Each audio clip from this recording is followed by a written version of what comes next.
Everyone's a chatty bunch tonight. Welcome to the room, y'all. I Hey, thanks for posting the draft documents, both of them.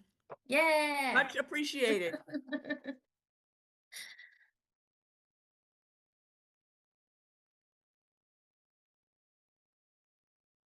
It took me a second to realize that was kind of a little bit of sarcasm.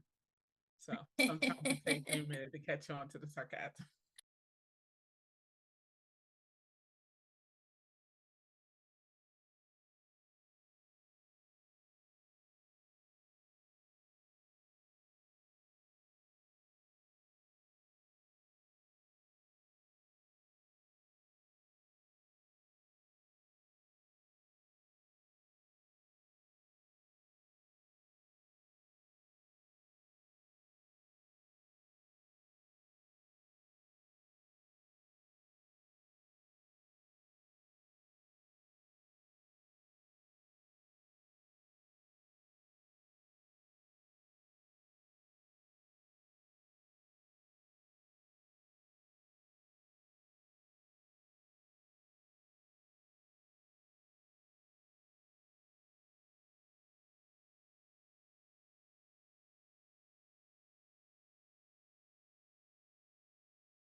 just a reminder that as a public meeting, we are underneath the Oregon Public Meetings laws.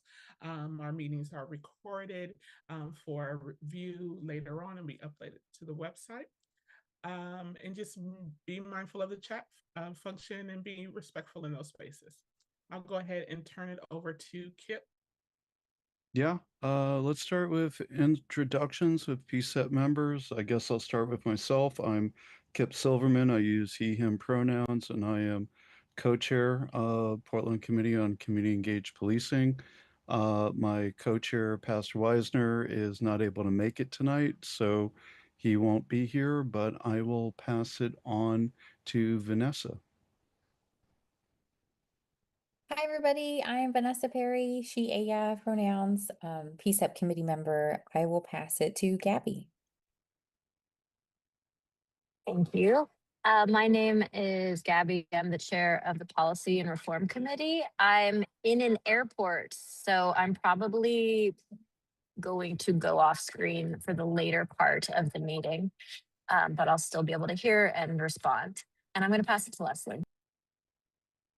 Good evening, everyone. My name is Leslie Martinez. My pronouns are she, her, and I'm the one of the co-chairs of the Community Engagement Subcommittee. I'll go ahead and pass it to Conrad. Thanks, Leslie. I'm Conrad Hewland, he, him pronouns. Apologize for being off camera tonight. Not feeling so hot, but here, excited.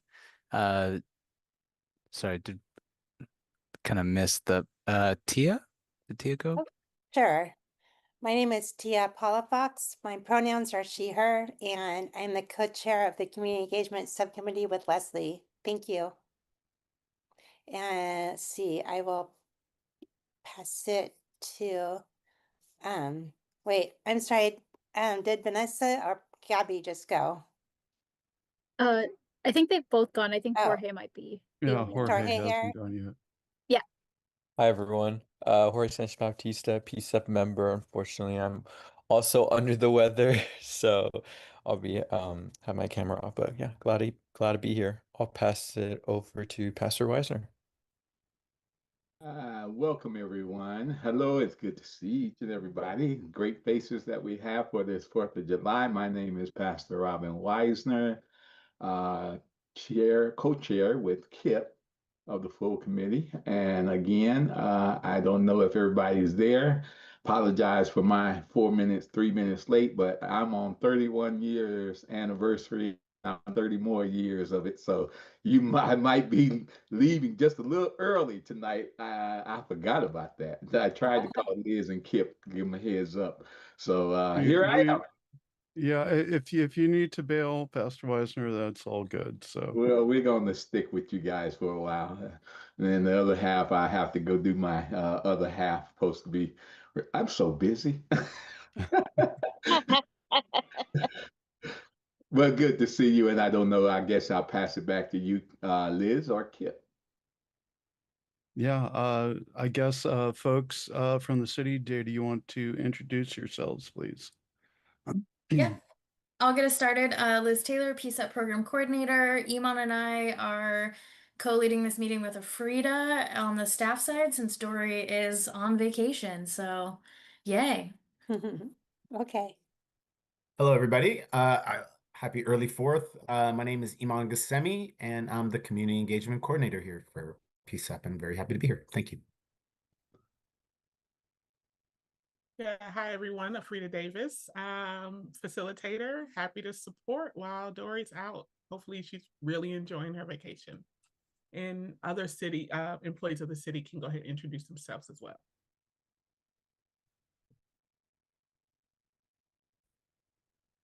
Maybe up to me. I am Dave Jackson. I'm a captain with the Portland Police Bureau. I'm one of the PCEP liaisons from the Portland Police. I'm here tonight. I think I'm not sure if anybody else from the Police Bureau is here. I know people are on vacation, and I know Captain Lindsay or Commander Lindsay's sick. So I think it may just be me tonight here. Oh, welcome.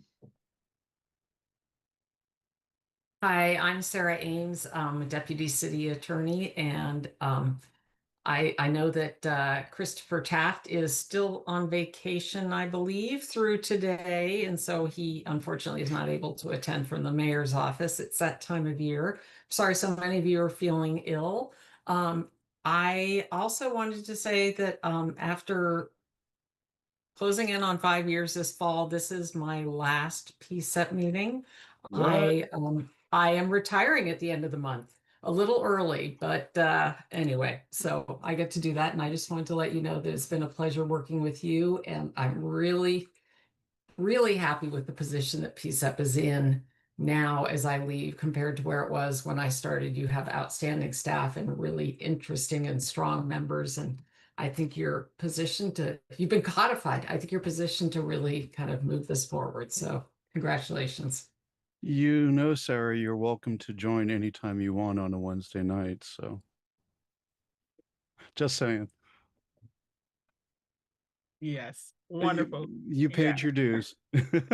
I love how Sarah stayed on mute on that one.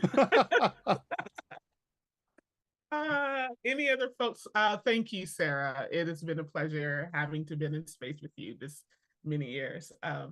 Any other folks who need to or who need to introduce themselves? Yeah, please introduce yourself in the chat also if you're a community member. I see that Mark Smith, the monitor, is on. Oh, hi, Mark. I am. Thanks, Sarah. Yeah, I'll also, Kip, thanks. I'll also put information in the chat in just a moment. But I'm Mark Smith. I'm the lead monitor from the independent court appointed monitor team. Thank you all very much for having me here tonight. Look forward to the meeting. Pastor Weisner, a big congratulations to you on your special event. And Sarah, big congratulations to you on your announcement as well. Happy for you both. Thanks again for having me.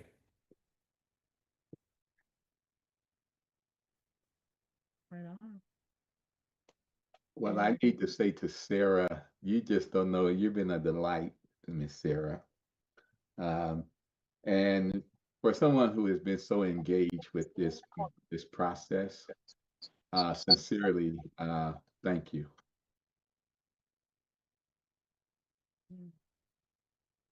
Okay, I guess we're moving on to community agreements. I can read them unless you want to, Pastor Weisner. Community agreements. Please listen actively and respectfully. Please share airtime. Please be present and open to new information and perspective. Please assume positive intent. Please respect each other. Please respect the group. Please speak your own truth. Please communicate directly, honestly, and respectfully. Please ask questions to clarify. Please call out biases. And please be okay with ambiguity. I said that word today, ambiguity. Thank you, Kip. It's flawless. Am I doing the so overview of today's meeting? We're going to do some updates.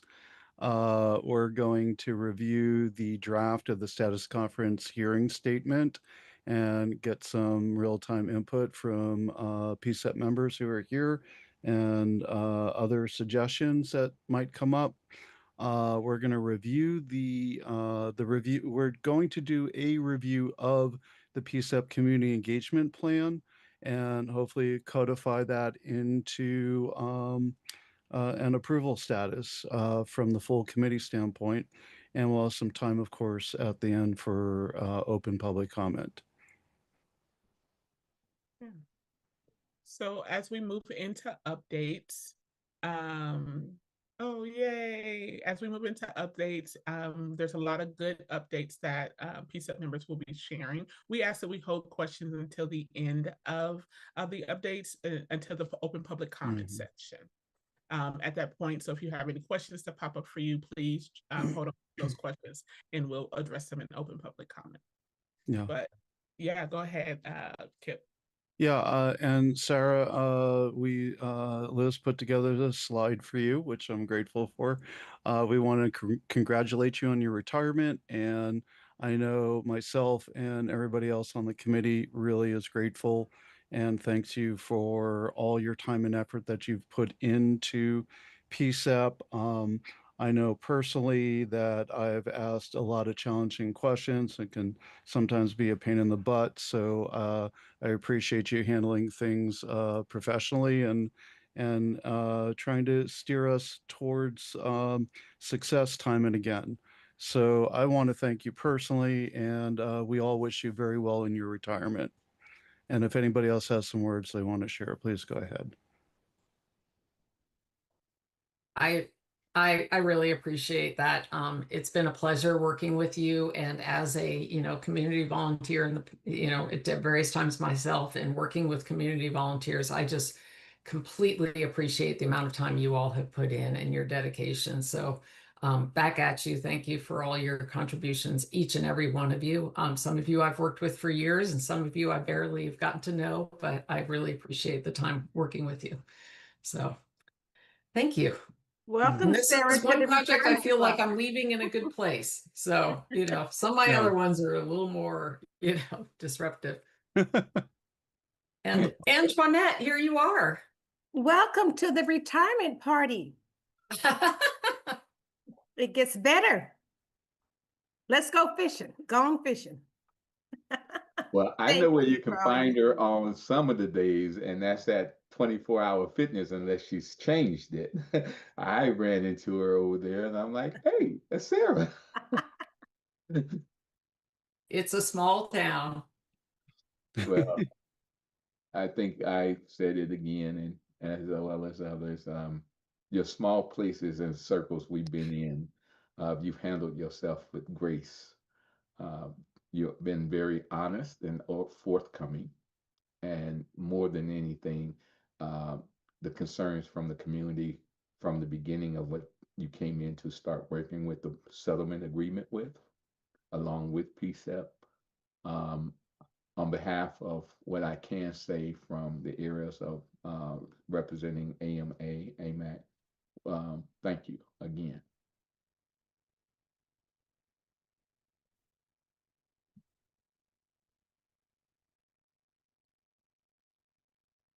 Okay, thank you.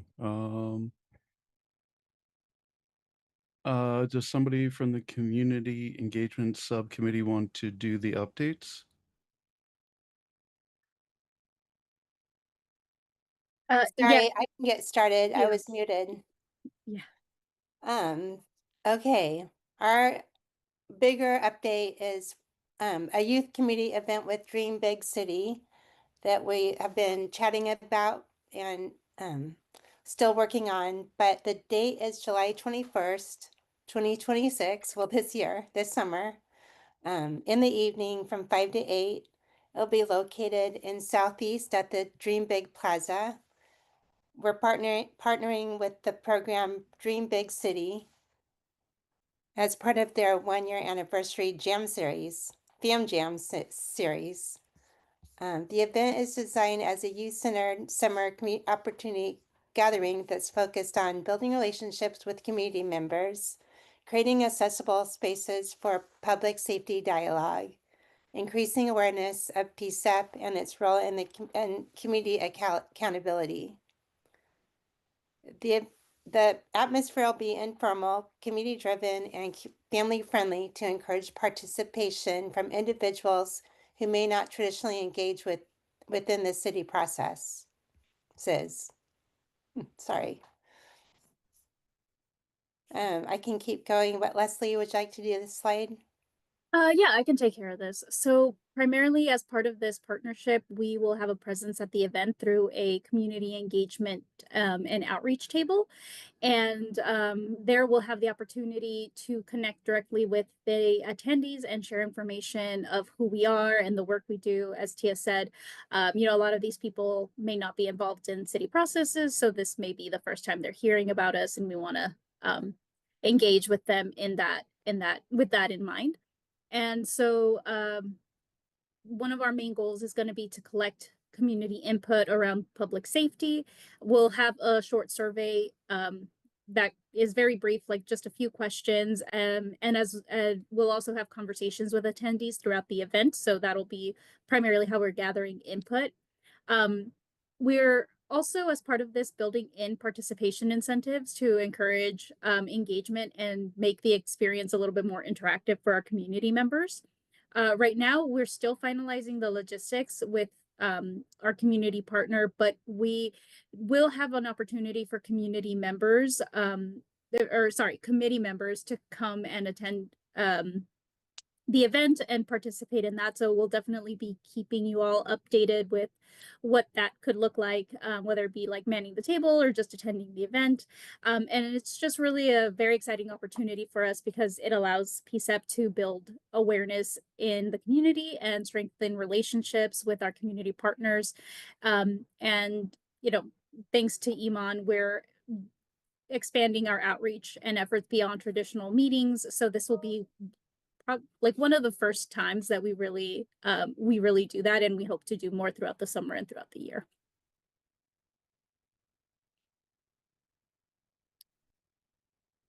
Perfect.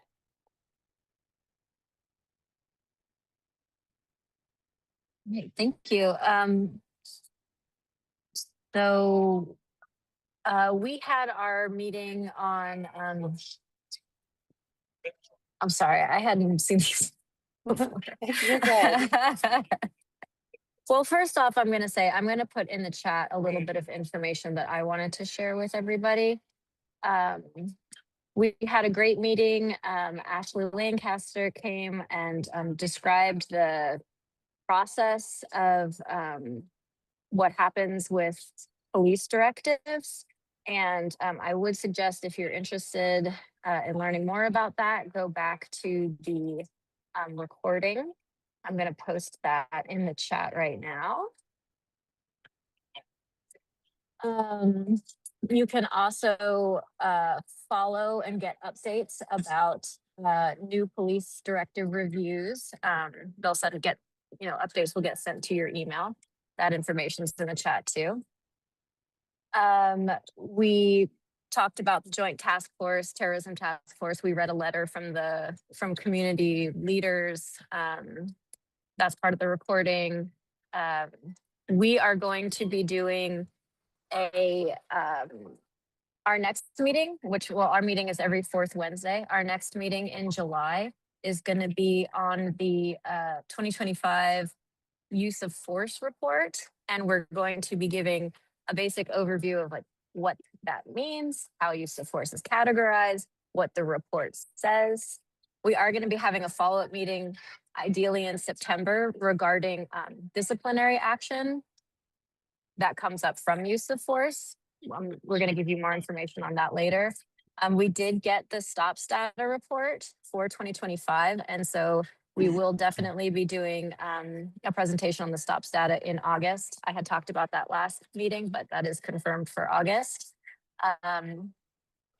And yeah, that's the information that I want to share.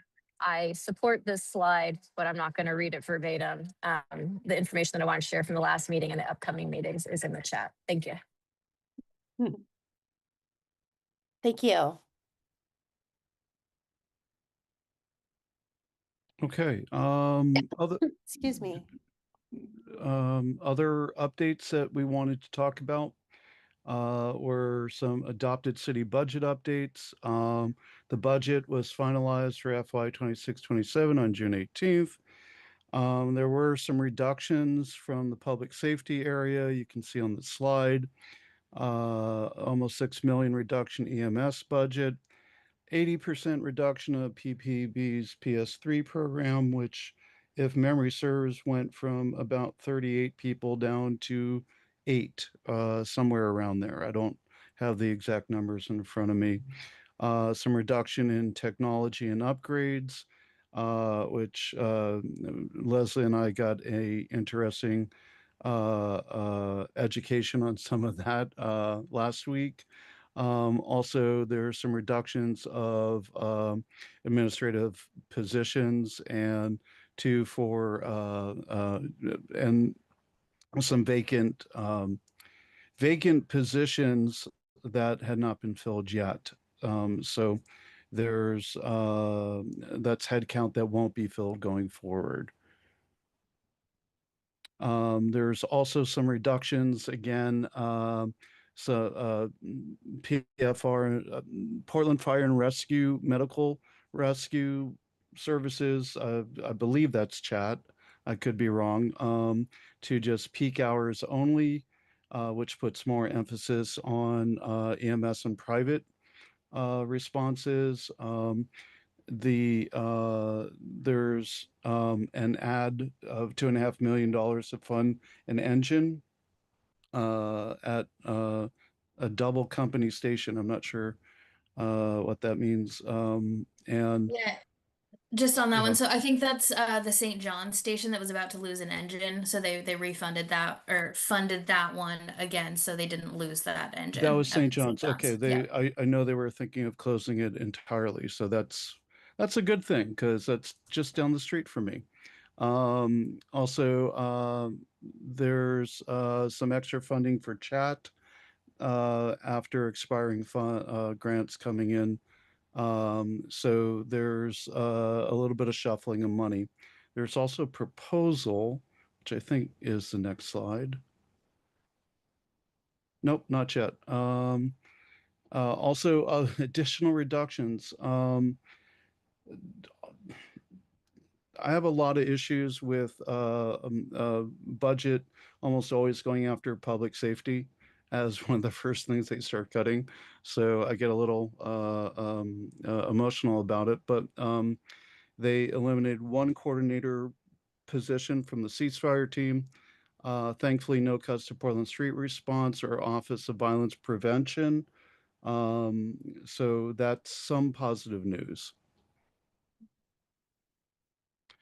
And there is an ordinance that's been introduced by Councilors Purtle Guinea, Novick, Smith, and Council Vice President Clark. I don't need to read the whole thing to you. There's some links that we have and that we can put in chat. Thank you. But this is to take some more money out of different buckets that would help refund some of the cuts, especially around training, which is a big deal, and try to restore the cuts that we just talked about. It looks like it's going to be presented to full council on 7/15. I highly recommend anybody who can attend city council do so either in person or remotely. If you sign up to testify live, you will get a Zoom link.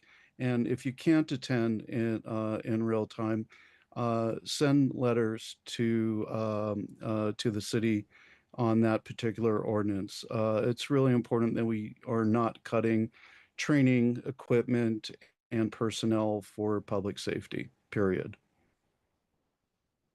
Yeah, and I will note in here I included this slide about this ordinance, but I did find out later that the second one that I posted in the chat, that is the ordinance that is proposed by Councilors Mario, Green, Avalos, Canal, and Koyama Lane, is also most likely going to be heard on the 15th because Okay. they're kind of both trying to do the same thing. They're pulling buckets or money from different buckets, but this one specifically has a bigger impact on public safety. The second ordinance restores some PS3 positions and those two-person medical teams, but is mainly focused on the city's realignment processes and trying to preserve jobs just like broadly across the city. So less impact on public safety, which is why I didn't include a slide for that one. But both of those are in the chat for everyone to read and look through as well. So Thank you, Liz. Appreciate that. Also, last Friday, a report that City Council commissioned, and I think it was started from Councilor Smith on police staffing, recruitment goals, costs, and efficiencies. We have a QR code and a link to the full report. It's about 49 pages. and I've made it through part of it. It's a lot, but some things to be aware of. Um, is it was looking at what are the recruitment goals, how is PPB going about recruiting, what are the workloads that Portland Police Bureau does, how efficient that is.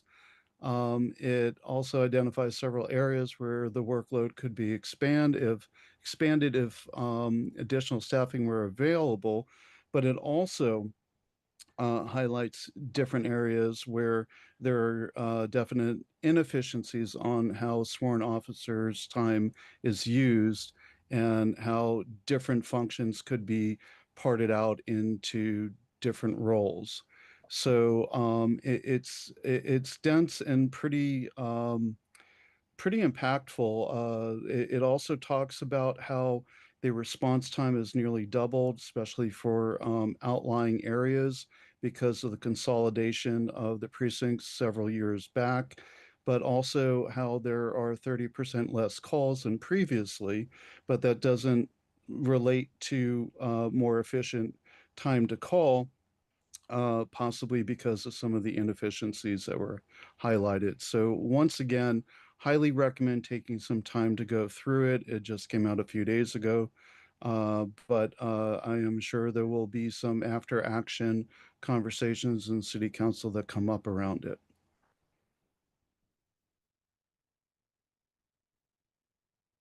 Okay. On to the exciting part. Pastor Wisner, do you want to read about what is the status conference hearing? And I can walk through the document if you have time. You're on mute. I'm happy to, Kip, and I am watching the clock. Okay, yeah, that's why I figure I'll give you an easy out. This will be easy. AT is my 31st anniversary, so you didn't know that yet. What is a status conference hearing? Regular hearing where Federal Judge Michael Simon oversees how the city and its partner with uh, complying with the DOJ settlement agreement. The date includes on the settlement reviewing findings and progress updates from the independent monitor and other parties regarding compliance with the settlement agreement. They're also discussing areas of compliances over ongoing challenges and any disagreement related to the reform requirements, timelines, or implementations. Provides an opportunity for judge to ask questions, offer direct, and create a public record of the current status of the reform effort. It also provides an opportunity for a community, including PCCEP and the general public, to provide a comment on the above, all the above. Is there another slide, or is there an expanding point of what we need? So the next meeting is going to happen on Tuesday, the 28th at the Hatfield Court at 9 a.m. We generally, PCCEP, in every meeting, in every hearing, always deliver a statement at every hearing. And members of the public may sign up to give testimonial, and also what has historically happened. PCCEP, who has individuals like to speak other than for themselves, also have signed up for those testimonials as well.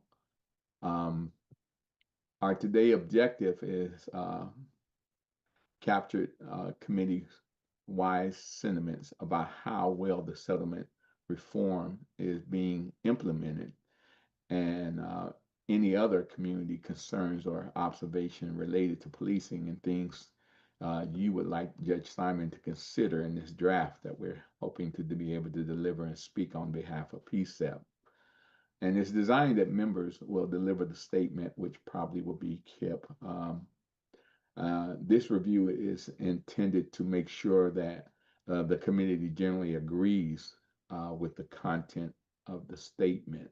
Historically, we've always had the chairs present in those hearings. Back to you, Kip. Okay, thank you. And thanks for some of the explanations in the chat. I missed a couple things, so I appreciate that. So what we're going to do is go through, Liz, are you going to drive through the document? Okay, cool.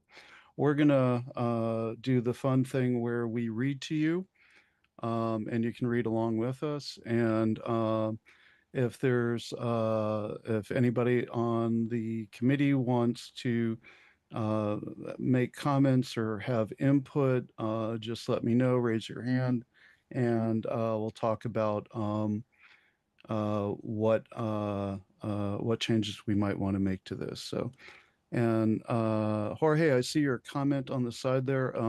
It was not, it didn't have the right punctuation previously, but I corrected it in before we started here. So, so here's what it would sound like if we were in court, Your Honor. Yeah. I may help with just a little bit of like guidance on how you Yeah. all go through the document.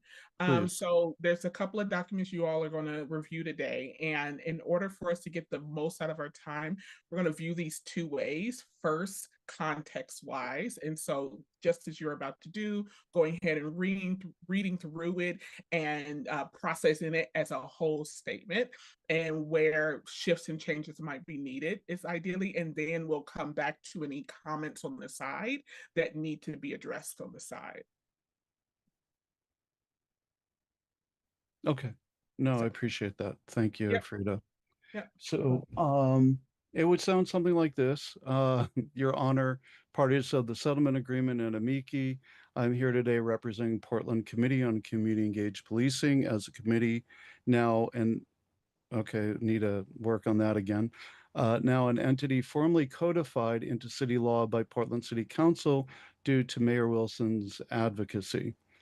As the PCEP paragraphs were terminated from the settlement agreement after a year of successful self-monitoring and compliance, codification is a great achievement for Portland residents who will continue having our committee as an avenue for providing direct feedback and input into how the city approaches policing and public safety.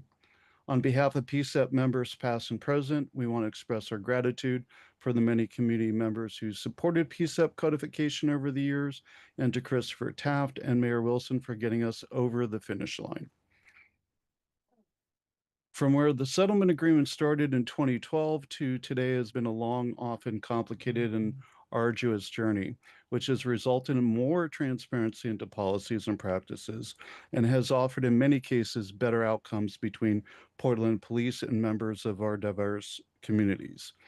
But too frequently, especially in the most extreme interactions, the outcomes that started the city of Portland on this journey have not changed greatly. We still see approximately the same number of PPB involved deaths of people in crisis year to year, 3 to 5 on average over a 30-year period, which is going back as long as formally recorded events exist. Moving forward, we've identified some key elements. We will spend the next several months to develop the PCEP plan, which will focus on how we intend to address community concerns and input on policing in Portland and public safety as a holistic, values-based approach. We will ask your honor to consider what we develop. Some of the areas we want to pursue have already been discussed. We intend to have at least a draft of the plan to consider for review before the next status hearing. Areas of focus we are presently looking into is to ask the city to begin the process of starting okay, we need to fix that sentence. Begin the process to start looking for an independent inspector general to continue monitoring and evaluating PPB policies and performance against the articles of the settlement agreement going forward once the settlement agreement is completed. Similar to Seattle and Oakland, we have started discussions on what this could look like for Portland. We also ask that there be a plan to enhance reporting and focus on outcomes rather than just employing textual practices that don't have a substantial change of impact in the field. That directives don't just change to provide best practice language, but still indemnify or provide cover for actions that create injury or death during PPB interactions. That needs a little workshopping also, I think.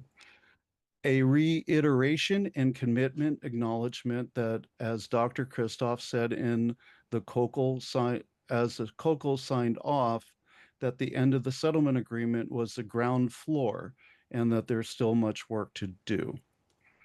Also, a focus on incident reporting improvements for both IPR and CBPA organizations so that they can make better determinations and recommendations. This is still the most serious area out of substantial compliance, according to the independent monitor, and year to year looking at EIS and STOPS data. And lastly, a focus on values-based public safety, looking to public safety as a holistic practice, focused on outcomes based on the right responders for a particular situation, as opposed to a service-based methodology that silos and segments planning and future management. PCCEP brings us forward to this court as we would like Judge Simon and everyone else here to be involved and support our plans as we develop the details and build the paths to evolve Portland's public safety outcomes, continuing the work of equitable and constitutionally sound policing set forth by this entire venture 14 years ago. Thank you and good night. Nope, I'm not leaving. Not yet. All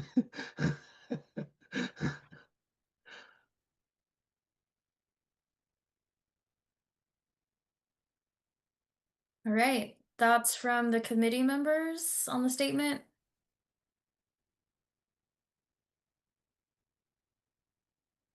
Are we gonna start where Alfreda and Liz?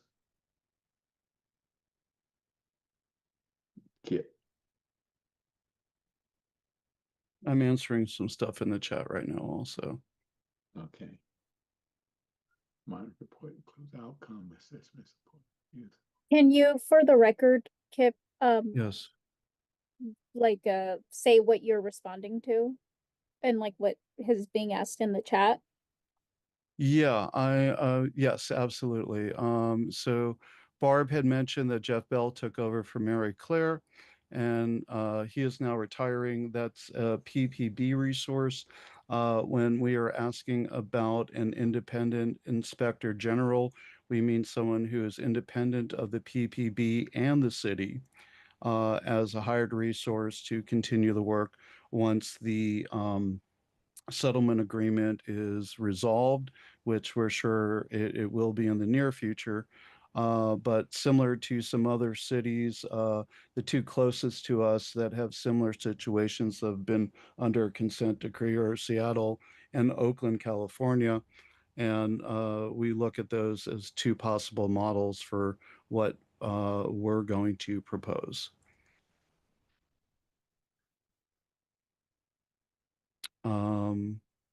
And it looks like Sarah Ames mentions the monitor's recent report included an outcome assessment that we could also use as a resource. And Debbie, thank you so much for your advocacy and input on Inspector General proposals and how we might go about this. And I see David Jackson's hand up. Yeah, I just wanted to help answer some of those questions. I know one of the comments was Jeff Bell, Commander Bell retiring. So Commander Chris Lindsay, who is also one of your PCEP liaisons, who's not here tonight, he took over for Jeff Bell, so he's the new commander of Professional Standards Division. And then the Police Bureau back, I want to say it was around February, hired a DOJ compliance coordinator named Erin Cunningham. So she is filling in some of the roles of which Mary Claire used to do for us, such as gathering the data, compiling the reports, as far as with the DOJ and the monitor. And then Chris is doing some of the other duties as well that Mary Claire did. So just to kind of clarify some of that, because it seemed a little, I noticed some of the comments in there were about Mary Claire retiring and then Jeff Benton. So Cool. Thank you for that. I really appreciate it.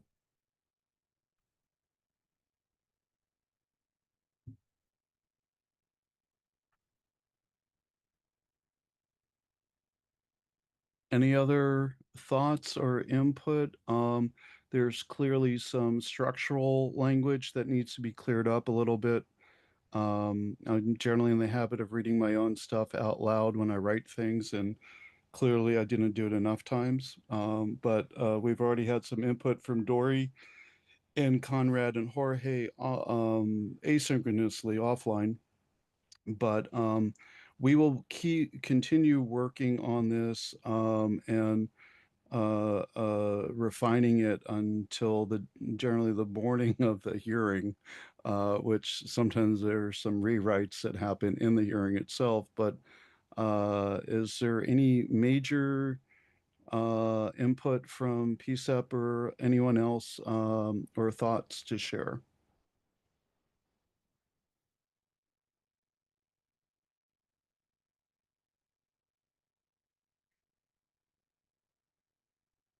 Just thank you for the work. Yeah, thank you. So Leslie, do you think that in the thank you for the work effort is stating our position of what we've been codified and moving forward with? Is it cleared from the rest of the group as well with the statement to the court? Yeah, I mean, I think we're making some pretty solid recommendations, I guess, where we're talking about how we, like how we're codified now, but we see like the future of public safety and how we can continue this accountability, or accountability is not the perfect word, but this kind of like continued momentum towards progress. So I think it's pretty strong. Is that what you were asking, Pastor Weisner? It was. Because we're at a cricket stage inside the room, and this is a group statement to the courts, and I wanted to see if everyone thoughts on the we in the full committee meeting before the this meeting went over it, and there were some thoughts that we wanted to make sure that the group was hearing or actually saying to Judge Simon. Yeah, I mean, I guess as long as everybody's on board with the suggestions or the recommendations, is there anybody who, isn't and wants to discuss the counter?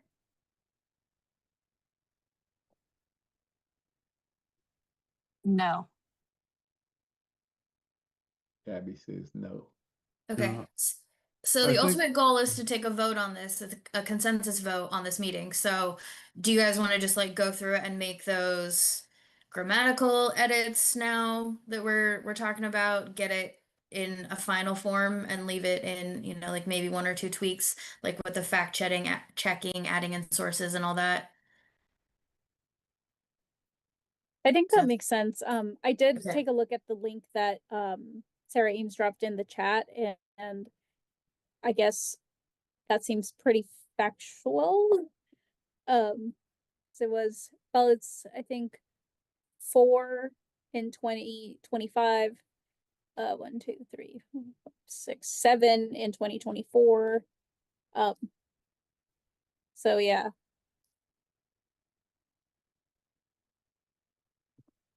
Yeah, I actually went through multiple methodologies to try to identify the numbers that I was working from, which I'd looked at previously, but I want to make sure that they were pretty accurate. So there were a couple years where there were none, but the majority had anywhere from 3 to 5 on average. And we're talking average over a 30-year period. So. Jorge had his hand up. Yeah, I did. I'm trying to remember because I'm like losing my train of thought at the same time. Oh yeah, Liz, so you're wanting for us to vote on this for consensus. Yeah, so the goal is to Right. get the statement to a place because we won't be able to bring it before the full committee, again, before the status conference hearing. So this is the opportunity to make any large edits and get it ready for that court date. Okay, cool. Yeah. So I know Kip, when you were reading this, this was kind of a point where it kind of got tripped up. So do we want to make edits to this? I am here today representing the Portland Committee on Community Engaged Policing as a committee, now an entity formally codified into city law. Like, do we want to make any edits to that? Yeah. Oh God, this is gonna be brutal. Yeah, we can get rid of as a committee. Okay. And yeah, track changes. Thank you. Perfect. Yep. Now an entity, policing, comma, now an entity formally codified into city law by Portland City Council due to Mayor Wilson's advocacy. Is everybody okay with advocacy as opposed to behest? I think behest was one of the things that was flagged previously. I definitely am. I just want to say, I think it's fine, like if anybody feels any differently, but Kip, if you go through it and if we have any objections or want to speak up, we can, but one person editing might go faster than all of us. Okay, Jorge? Yeah, so to my question about what was the idea of adding Mayor Wilson, it was just the general like due to Mayor Wilson's advocacy. I guess like that's like an add-on. So yeah, it was more just like yeah, an understanding of why we're adding due to Mayor Wilson's advocacy. Is it more just like a nice gesture? Yeah, I agree Yeah. with you. Jorge. Yeah, and we do thank him in the second paragraph, so we can probably delete the due to Mayor Wilson's advocacy. That was one of the earlier edits that I tried to shorten. So, but we do thank him and Christopher Taft down below. And we don't want to forget the previous mayors who was always in full support too as well. Yeah, that's true too. So we're discounting everybody has really wanted to see this like this in the city. Yeah, so yeah, I think that's a great point, Pastor Wisner. Yeah, and you guys do call that out here. So on behalf of PCEP members past and present, we want to express our gratitude for the many community members who supported PCEP codification over the years, and to Christopher Taft and Mayor Wilson for getting us over the finish line. Do you want to specifically make note of like the amici or any other specific groups that have supported you, or just leave it general with community members? I think Go ahead. adding former Mayor Wheeler, I think is what Pastor Wisner was saying. Okay. I'm sorry, I I'm was stepping just on you. thinking of all those even there, because historically there's been this always wanting to see it from my point of view and seeing that whether it was Mayor Wheeler, Mayor Wilson, Adams, we gonna list out. It's almost like when you're getting up wanting to thank everybody in the whole world, and is that what we're trying to establish when we already have said our gratitude to community members and PCEP support the past members, as well as maybe something that just encapsulate everybody from the point of view of who has been there? Because you've had the COAP, I mean, you had, there are so many thank yous in that. Past monitors.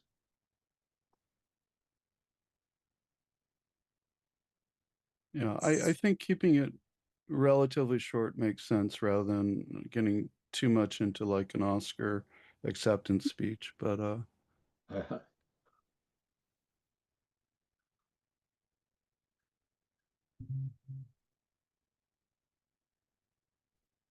Okay, so as it reads now is okay with members.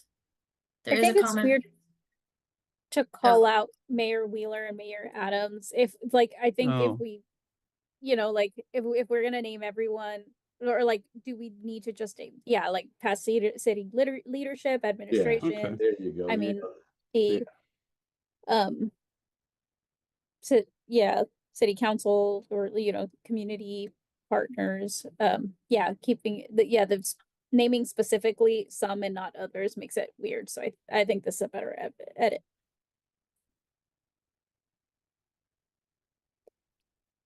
Okay. So past and current city leadership Yes, that's how. encapsulates everything. Okay. Yeah. Okay.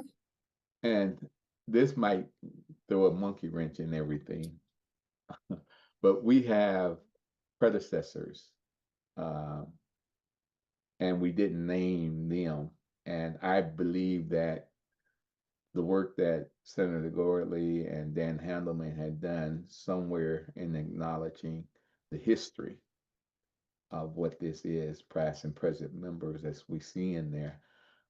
If we are going to announce some real gratitude for community and those who have put so much into this, I would recommend some acknowledgement somewhere in that. And I think the court would have to look at that and agree to as well. Judge Simon's sentiments of where we have been getting it this far with their participation and strong efforts and work. That's just a thought.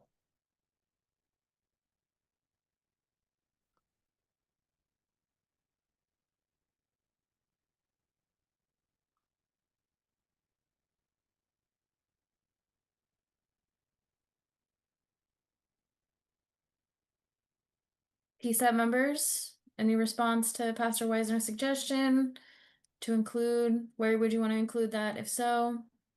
If we're gonna start naming folks specifically, I almost feel like, that goes towards the end in a special thanks section or something like that, so it doesn't conflict with the flow of what we're trying to say. And it's still on record.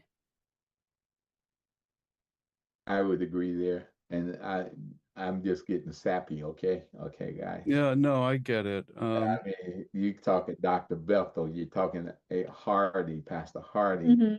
We got, I mean, a host of honors to look. I think that it is important we do talk about past community members. I think the really important part that we need to get to is what this is still happening. We can thank a lot of people. We decided to be not specific except for Taft and Mayor Wilson. And I think we should keep it that way. Yeah. I want to agree with that, although you could say community members and organizations if you want to keep it brief.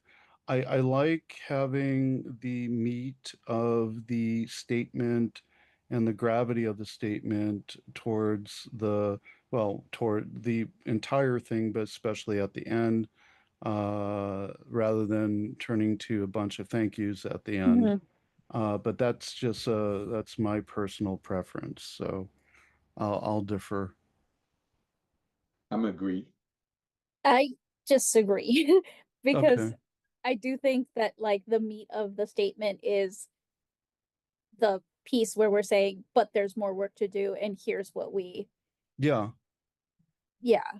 That's why I want to do the thank yous and then get into it. But we can, I'm open to either depending on how everybody feels. I'm not gonna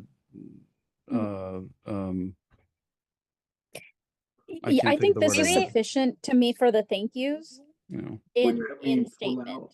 Would that mean pull out that to the end, possibly? No, I think if we're gonna be, to me, this is perfect as it is, and then we get into the meat of the statement, which is there's more work to do. Here's our recommendation to do that. And then there's a special, and to me, if we're gonna detail out and list out people and organizations and things like that, that goes at the end from a flow perspective. To achieve this I'm gonna grab water while we discuss because I need there's a comment in the chat from Kat, who's an attorney, and they just noted that for former court statement, it's best practice to put your thank yous towards the bottom. It's helpful for the conversation. Thanks, Kat. Can we move on through the letter and then decide at the end where to put our thank yous? Agreed. Well, yeah, I'm in agreement with that. I think that's where we were at there. Yeah. Okay. So we'll come back to that. So. All right, so this next part from where the settlement agreement started in 2012 to today has been a long, often complicated and arduous journey, which has resulted in more transparency into policies and practices and has offered in many cases better outcomes between Portland police and members of our diverse communities. But too frequently, especially in the most extreme interactions, the outcomes that started the city of Portland on this journey have not changed greatly. And then we have the statement here that we've got links shared about. We still see approximately the same number of PPV involved deaths of people in crisis year to year on a 3 to 5 year average, going back as long as formally recorded events exist.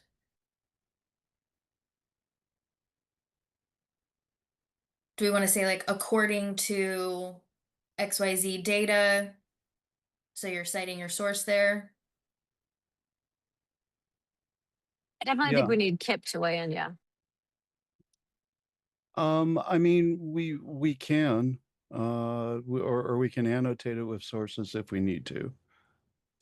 There's no one singular source. It's compiled between Portland police records, Cop Watch monitoring, and other news articles.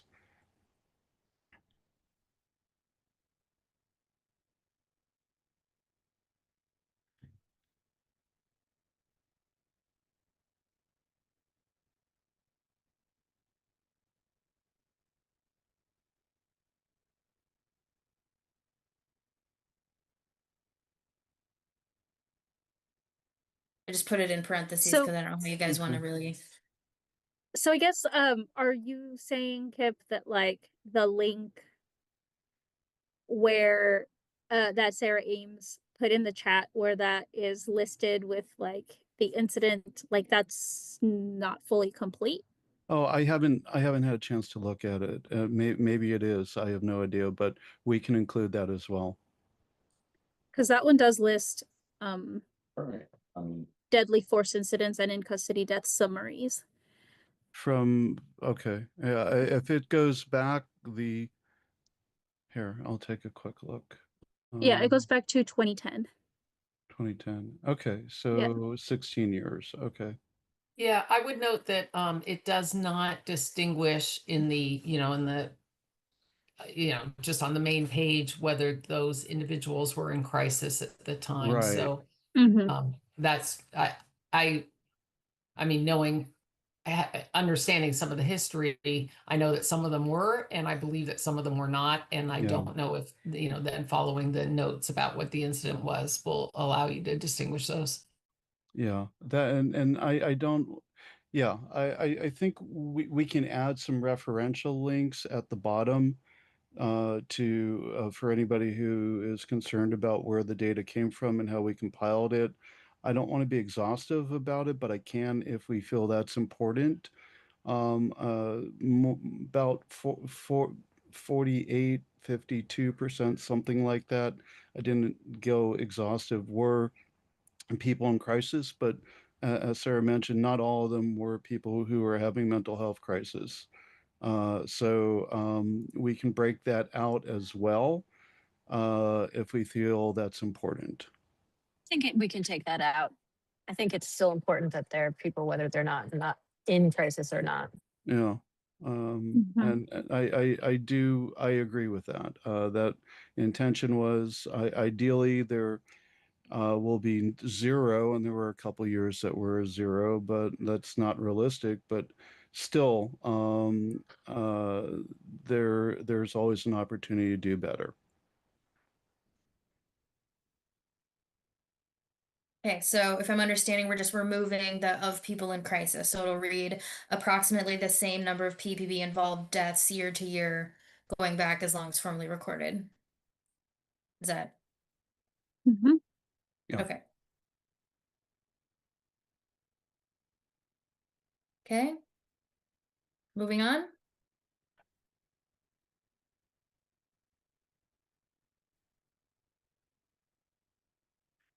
Okay. Moving forward, key elements identified. So we will spend the next several months to develop the PCEP plan, which will focus on how we intend to address community concerns and input on policing in Portland and public safety as a holistic values-based approach. We will ask your honor to consider what we develop. Some of the areas we want to pursue have already been discussed. We intend to have at least a draft of the plan to consider for review before the next status hearing. Good. Everybody good with that? That's good. Okay. Sorry, I just saw Barb's comment in the chat, updating thy PCEP plan. So areas of focus we are presently looking into to ask the city to begin the process of starting, right? That was one. Process of starting, hold on a second, to ask the city to begin starting the process of finding an independent inspector general.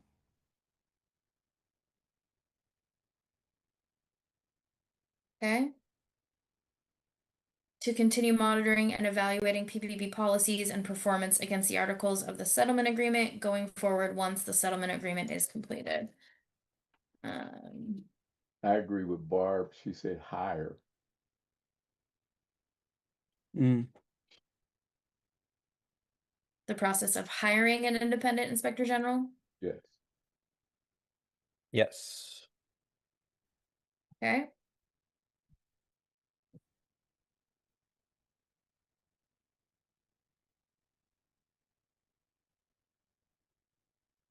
Let me see somebody saying, cat saying delete going forward. I just don't know where that's at. Oh, right Settlement here. agreement, yeah, going forward, that's extra. That doesn't need to be in there. Okay.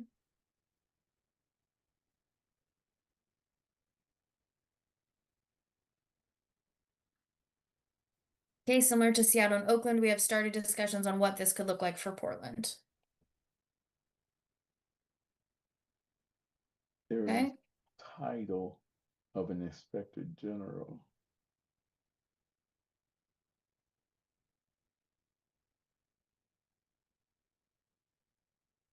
Okay. Next point, that there be a plan to enhance reporting and focus on outcomes rather than just employing textual practices that don't have substantial change of impact in the field. That the directives don't just change to provide best practice language, but still indemnify or provide cover for actions that create injury or death during PPP interactions. On that first bullet, do we want to say, yeah, This one? where it says like, yes. So in that second line where it says textual practices that don't have a substantial change or of impact in the field, that don't have substantial change of impact in the field, I think is a little bit confusing. Mm.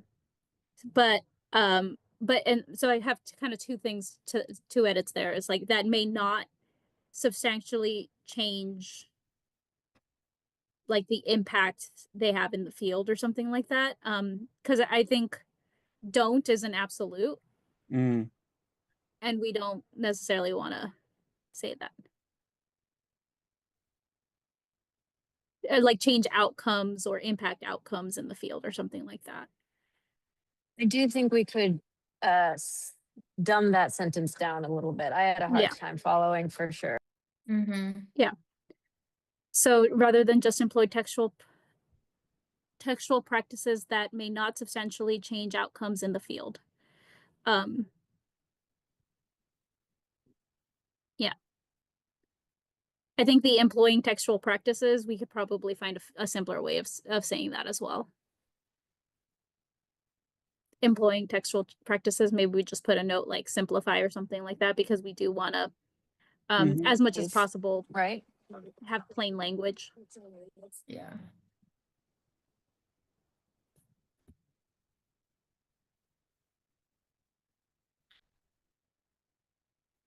I knew that English degree would never come in handy.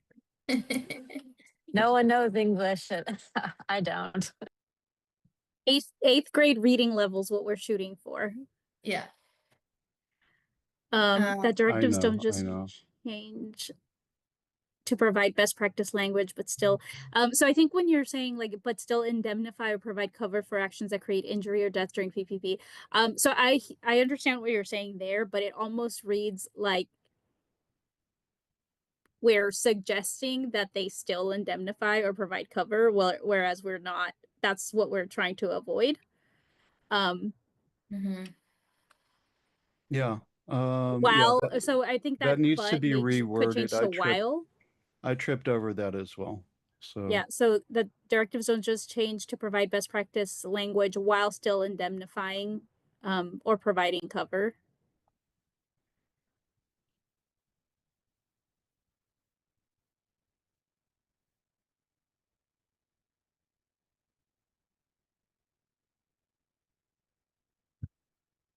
Could still be simplified, but I think that makes what you were trying to say a little bit more clear. Yeah.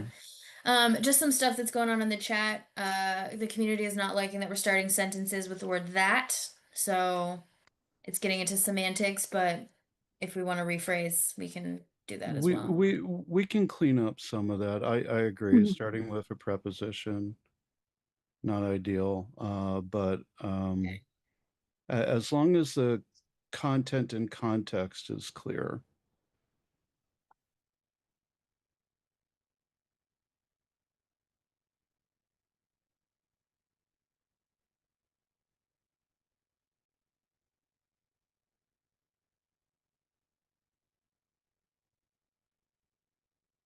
Okay, any more edits to these two paragraphs before we move on? Do we want to work out how we're going to simplify this? Or is everybody okay enough with the content and substance of those paragraphs that we're okay making those I just want, changes what after is a text? consensus? What's practice? What is a textual practice? Anybody? So Yeah, to me, oh, go ahead, Kevin. I was going to say it's the letter instead of the spirit. Essentially, you can spell out things specifically, but they don't have the actual impact that you expect them to have. So a textual practice is just making sure you're following the letter of everything, but it's not coming out as an ideal scenario. So Gotcha. I'm going to make a suggestion, then maybe we say rather than just making changes that may not substantially or change outcomes in the field, or yeah, making we can get rid of the edits. textual practices and simplify it like we said we would. You might even just be able to take out textual. Yeah. Like like just employing practices that don't have substantial outcomes. That sounds perfect. Okay. So rather than just employing practices that may not substantially change outcomes in the field. I might suggest instead of change, improve, because ultimately that's what we're trying to do, right? Improve outcomes. Whereas change could be like, could it be bad? Could it be good? It's change. But yeah. Agree.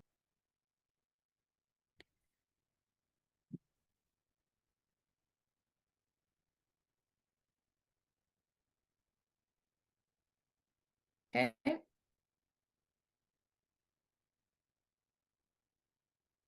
Anything else to the second point here? That the directives don't just change to provide best practice language while still indemnifying or providing cover for actions that create injury or death during PPP interactions. Sounds good. Why is that a sub bullet, I guess?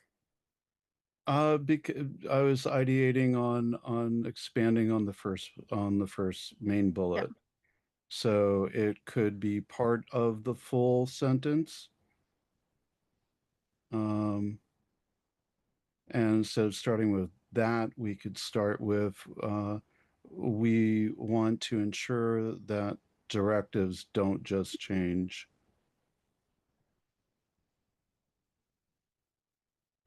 And like, I think the directives itself is just an example, right? Because it's not the only thing. So maybe that is like more like, for example, that directives don't just change to provide best practice language. Right. Yeah. There's code, there's directives, there's policy, there's everything. Yeah. Actually, I was curious about this sentence. What do you mean by indemnifying or providing cover for actions? I mean, I think you can write the best policy you want, and then you have to train to it in effective ways. And then you have to check whether, I mean, It's actually hold playing out the officers way that you accountable for. intended it. Yeah. And So that's I'm not quite sure what the indemnifying or providing cover for actions means, but so if I fully take for granted you have something specific in mind there, but I just don't quite get what it is. that's fair. It just that on some of without giving away some sources of conversation, that there are some actions that have happened that were definitely less than ideal, that resulted in deaths, and that the directives and code as they exist still were considered within compliance, even though some people would feel that they reasonably shouldn't have been. So that we make sure that as directives and code are written, that they don't just provide cover for poor execution. That's the wrong word, I'm sorry, but poor practice of what does exist, yet it still falls under a way that indemnifies the actor in it. So I'm trying to say it in a way that is not accusatory, but is very specific to, we need to make sure that when something is if we're writing new directives and code, that those directives and code don't just create enough birth that almost anything is going to fall under compliance, that we need to make sure that there's more transparency and scrutiny.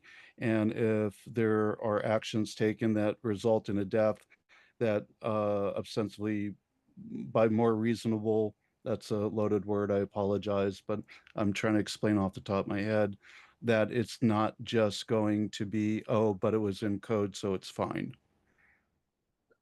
So, can I make a suggestion? Yeah, we How can about, word it differently, definitely. yeah, maybe since we kind of changed the beginning of the sentence structure, about like a wish that PSEP wants to Like, it speaks to like ensure, how directives can like, I agree with that. like something more like a positive spin on like what you actually are looking for in the directives, rather than focusing on like the negative that might be there because of it. Yeah, Directives are community input too, so. yeah. The challenge is that I want to be respectful for everything that's transpired, and knowing that people are put in very difficult positions, but also there are a number of people, in my personal opinion, that should still be with us. And goes back to part and parcel that more around half of the interactions that result in a death are people in crisis, yet the majority of incidents are found within compliance. And that is a problematic thing for me still. And it is something that I've stated in Judge Simon's court previously, and something that we've discussed many times over the last couple of years that I've been involved in PCEP. So it comes up time and again.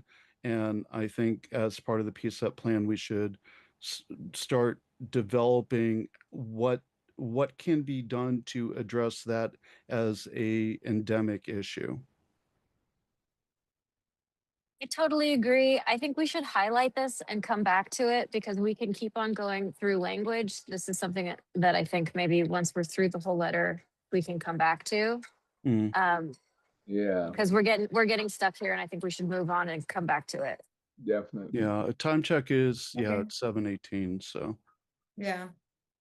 Okay, so we'll move on then. And there are some suggestions in the chat, so maybe hearing from the public as well can clear that up later once we get through the rest of the document for PSEP members. So, okay, next point, a reiteration and commitment acknowledging that, as Dr. Christoph said, as the COCL signed off, that the end of the settlement agreement was the ground floor and there's still much work to do.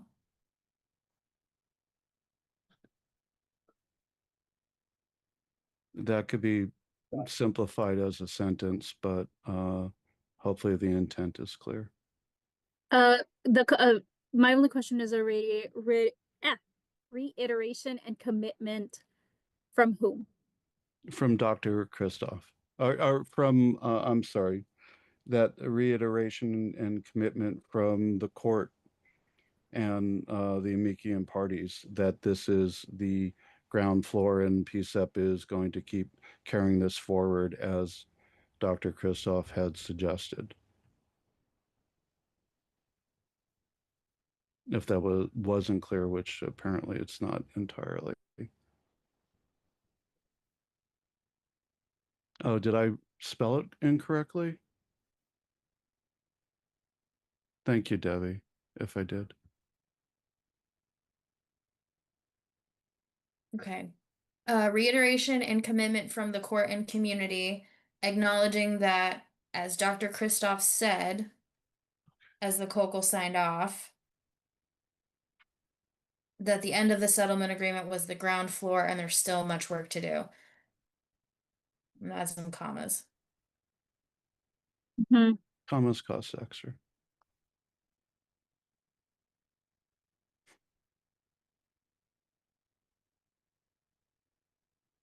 We good there? I'm confused about the court and the community part. I thought that's what I heard, but maybe it was just in the court. Or just that PCEP continue on as Dr. Christoph said, had stated in Judge Simon's court. Let's just simplify it. Okay, so a reiteration and commitment.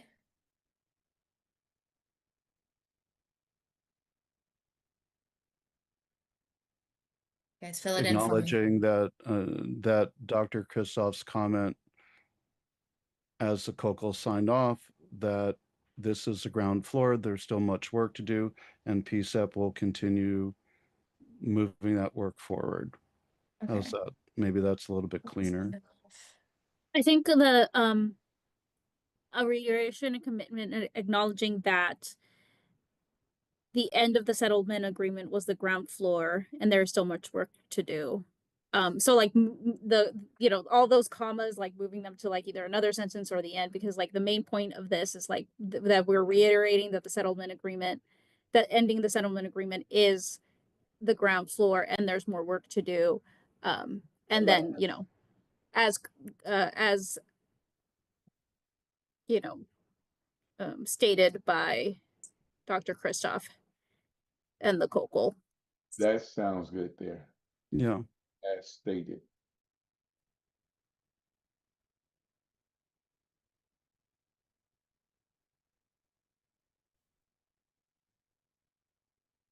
Okay, I'm gonna read what I wrote. A reiteration and commitment acknowledging that the end of the settlement agreement is the ground floor and there is still much work to do, as stated by Dr. Christoph as the COCL signed off.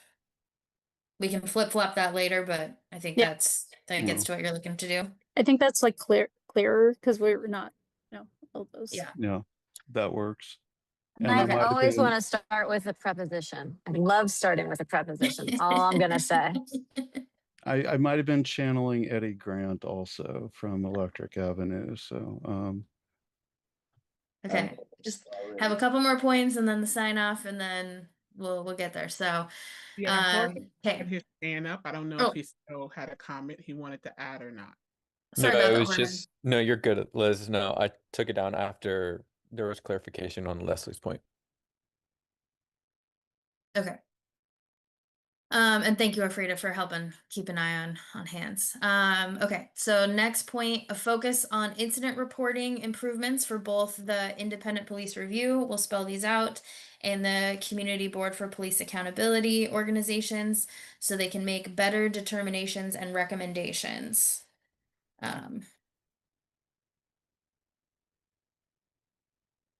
the sub-bullet was an explanation as to why that main point is in there. So that could be removed unless we want to incorporate some of that into the main point.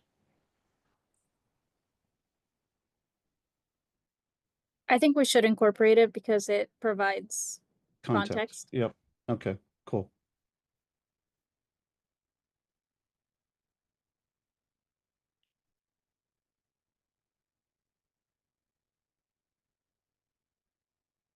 Okay. So this is still the most serious area out of substantial compliance, according to the independent monitor, and year to year looking at employee information system and stops data.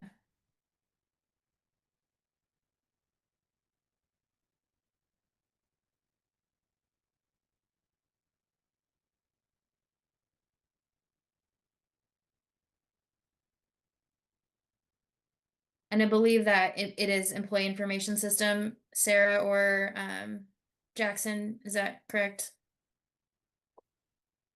The EIS.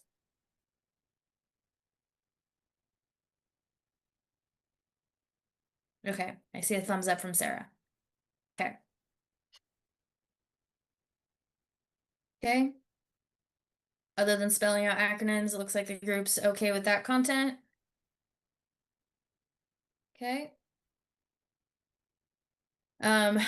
Last point, a focus on values-based public safety, looking to public safety as a holistic practice, focused on outcomes based on the right responder for a particular situation, as opposed to a service-based method. I believe Kip added that in there. Methodology, yeah.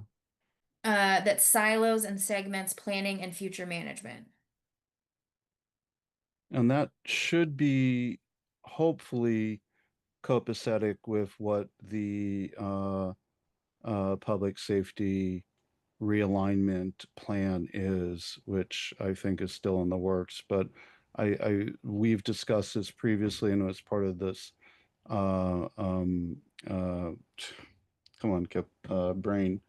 Our planning session, which name escapes, steering committee, that that we take a holistic approach rather than a service by service approach.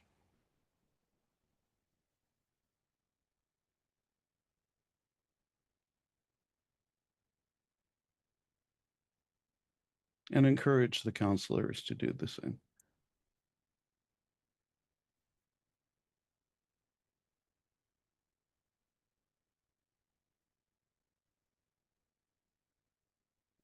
Any other changes here?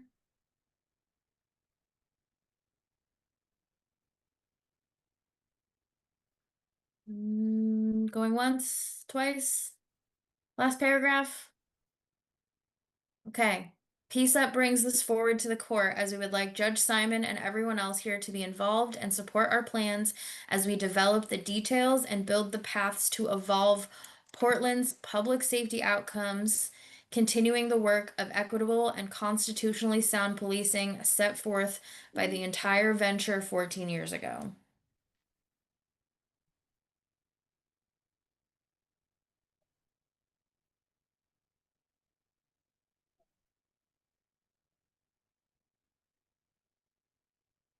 I definitely think it would go very well into, we'd like to thank the following. Yeah, if we want to put the thanking at the end, we can put the thanking at the end as the band starts playing us off. Mm-hmm.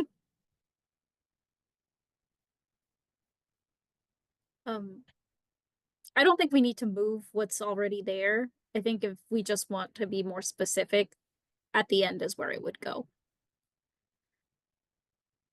Oh, I think we should do one or the other.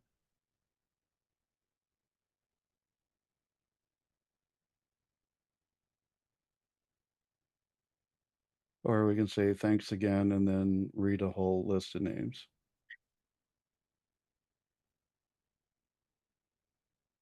I think I'm really tired. There's a way to segue this where it leads in from that last sentence into like, you know, a thank you. But I can't think of it right now. But I know there's a way. I feel it. We'll have time to workshop still. I mean, yes. I'll stand on the side of you at the end and give that acknowledgement if you want. Sure. Go ahead, Tia. Rochelle had a good point earlier about maybe not naming names in case we forget someone. So what I was thinking is if we do want to name names, that I'll look at it and just make sure it's as comprehensive as possible. I mean, we could name as many names and put and anyone else that we forgot or something like that. Well, and we go on, pass it. No, Yeah. I was making a jest, joking. I'm teasing. I'm laughing. Well, we had gotten the suggestion that we should put the thank yous at the end. And as far as I see, the second paragraph can be very easily taken out and put at the end. And the first paragraph and the third paragraph would be very much on point. Like they'd be very seamlessly together. And we would just add our thank yous at the end. I'm okay with moving that to the end. Yes. Ooh, that was fun. So this whole paragraph we want to move to the end? No, I think like it's the On acknowledgement. behalf of PCEP Yeah. member. Starting with on behalf of. Yeah.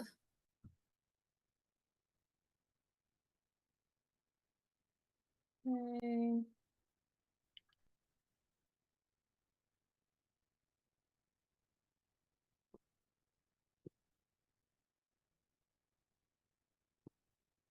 So I'm going to suggest we put over the codification finish line here at the end.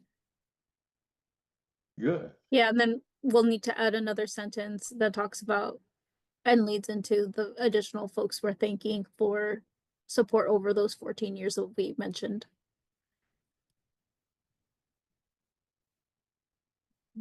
Wow.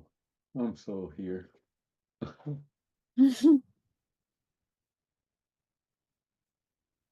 Okay. Okay, so I'm gonna go back up to the top. I'm gonna accept these changes that we've gone through. As you do Part. that, just a reminder, we're about a little less than 10 minutes before we wanted to move to the next community engagement plan review. So we want to open up public comments or questions at this time before you do a vote. If y'all are ready to do that. Ready. Think we are. Okay. All right. So right at this time, we're going to go ahead and open the floor to public comment and questions about the work that has just been done and going through this statement for the status conference. Please raise your virtual hand. I know a lot of really great conversation and suggestions have been in the chat, but if there's anything folks feel like they need to voice, now is the time.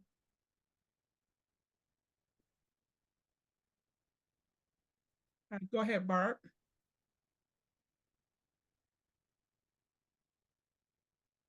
Sorry. Hey, Debbie, will you go first? Sure. Is that okay with you, Afrida? Yes, go ahead. Thank you. Debbie Iona, League of Women Voters of Portland. Just want to thank Kip and everybody who's worked on this for including the idea of an inspector general in this letter.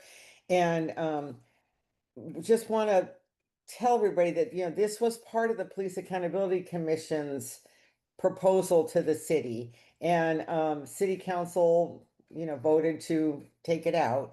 But, we're getting to the point where our independent monitor and court oversight is going to end at some point. And this is and inspector general associated with our oversight system is a way to continue making sure that the police bureau and the city maintain fidelity to the reforms that have been enacted over the last 14 years. So I'm going to put a link in the chat from a publication from NACOL that talks about oversight systems and throughout discusses the idea of an inspector general or police auditor, or they have different names. So that way the policy committee can use it as a resource. Thank you very much. Thank you, Debbie. Could you, Liz, put that link when she put it in there and send it out to everybody? Okay, yeah, I'll put it in the chat and then you guys can distribute it as you see fit. Yeah. Thank you, Debbie. Barb, are you ready now? Yeah. Now I think I'm ready, and I needed that to not be bouncing back and forth. So that was really good. So you guys, I know, worked really hard on this, and there's a lot of things that are like really good in it, but I'm a super critical person, but this has been frustrating because there have been a lot of good comments in the chat that it's hard to tell if you guys are reading them or not. The short ones like Dr. Christoph, I mean, obviously you read. But Kat has put some good suggestions for wording of things and in the chat, and so did Vanessa. And I'm not sure if Vanessa is a PCEP member or not. Yes. Yes. Okay, well then that's all the more reason for you guys, sorry, to be monitoring the chat. And I'm saying this from a disability accessibility point of view. Also, people with like small phones can't see all that. And I'm not saying put everything in there. I'm just saying there's good nuggets in there that could be looked at and read out. And I kind of see more meat to it as I'm looking through it. But I really think it's more a lot of words than a lot of we did this in the, I mean, Iman, it doesn't mention Iman being hired and what he's doing and what you guys have planned in July, for example. To me, those things are meat that can be added to this letter that isn't just, oh, we've been codified, yay, which is great. It's totally great. But you've done way more than that since January. The other thing I want to say is two people, two PCEP members can, or three or four, five would probably, but 4 and 5 would probably bug the judge.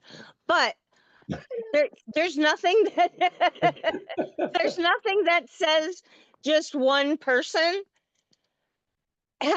is doing it. And we very much used to, you know, if we didn't have anybody that was comfortable going up by themselves, all the more reason to have two people go up.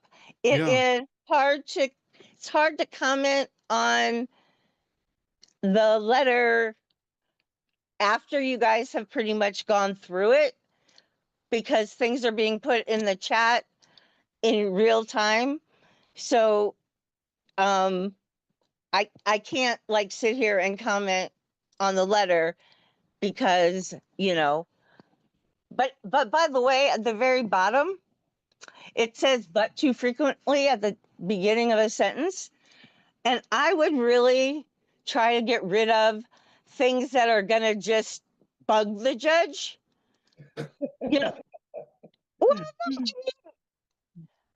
no offense, but No, none taken. there's some things that it hurts to read, and I don't, and no offense to the person that wrote it, okay? But I can tell, you know, Kat had good ideas and other things, and I know it's complicated to do it that way and look in the chat, but really I think it would be really useful to you guys.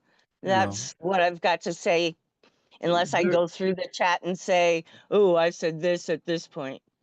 Yeah, So, no, I appreciate that, and you're absolutely right. And Iman, that was a grave oversight because Judge Simon had been encouraging the city to hire somebody for the last few years. So definitely want to add that in there. And so thank you, Barb. And what the goal of this was really to do is some of this wordsmithing, but also make sure the content and context is really clear, and we can do some of the structural pieces on and clean up after the fact. So because otherwise it take a couple hours longer to get through it word by word. But I really appreciate your thoughts. thank you. Go ahead, Pastor Weisner. Thank you, Barb. That was spectacular as always, because I was going to say, what is going to be our response when the judge asks the questions back? Because Judge Simon and and that is, you just don't make a statement in his court. You say something, but he's really zoomed in on what do you think or where are you going. I think someone had mentioned in the area of what that, I think it was Sarah who had mentioned something specifically in the language of the way that he thinks and who we are. I think we should be able to have or keep ready to have your short answer for what this is being said. Then whole uh, 2 minutes reading. Yeah, absolutely. Oh, I see you say he challenged you before. Yeah, I think he's challenged quite a few people before. Yeah, I've personally been under a microscope a few times. But the 2 minute scope or what you're trying to say, other than the letter, might be ready for response. Thank you, Alfreda. Go ahead, Barb.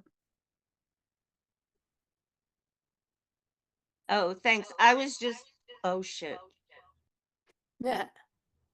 Maybe it'll work. I can't tell if it's echoing or not. I was just going to say, there is a little bit of an echo. Never mind. How about If you're able to get it worked out, we'd love to hear your comment, Barb. Go ahead, Tia. I was just had a question for Kip. When he challenges you or someone, can you refer to someone behind you or do you have to answer him on your own? I think he expects you to be able to support your comments. Or at least he's when he's asked me like, can you explain this, or what about this data that I think that contradicts what you just said.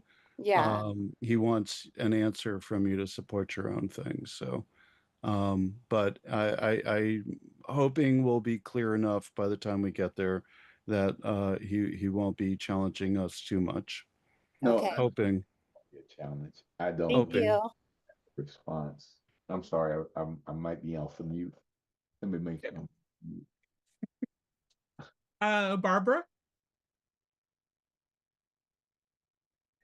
Hi. So I like what Debbie and Barb have been saying in general, but I'm glad you put in the whole thing about outcomes, not just changing policies, but actually do they work? I kind of, though I have to say, I do like the outcomes that started the city of Portland on this journey have not changed greatly. I actually kind of like that. So, but whatever. I just think it needs to be emphasized. So, but you've already done quite a bit on that topic, so maybe that's okay. Yeah, improve outcomes in the field.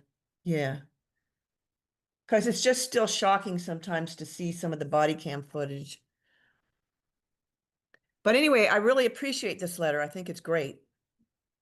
Thank you. And yeah. and the other things you're doing. Oh, Yep. thank you, Barbara. Go ahead, Barb. Okay, I've got the right thing turned off and the right thing turned on. Sorry Yeah. about that, folks. So one of the other things that I was thinking about, and I don't know if it was in the letter or just something you said in the slide, so I'm sorry about that.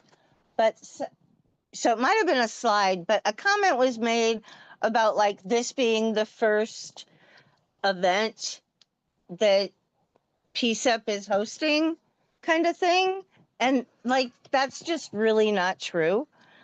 And so I just want to make sure that stuff that's been done before you guys, and even stuff that's been done as you guys have come on and off, is included if needed, if that makes sense. And then just really, really quickly, you all, Judge Simon, I was literally sitting there as PSR was starting and Judge Simon was asking all kinds of questions. I was literally texting Robin, who was the manager for PSR, while I was sitting there in the courtroom to get his answers. So anyway, folks, he's not really that intimidating. And especially if you tell him that you're nervous or anxious, he's even more sweet, really. That's it.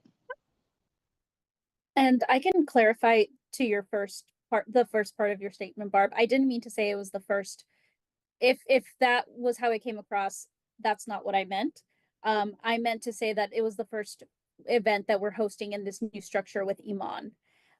We haven't had that role. This is the first like community partnership where Iman is like taking the lead, because you're right, we have done a lot of community engagement. That was just a point of clarification.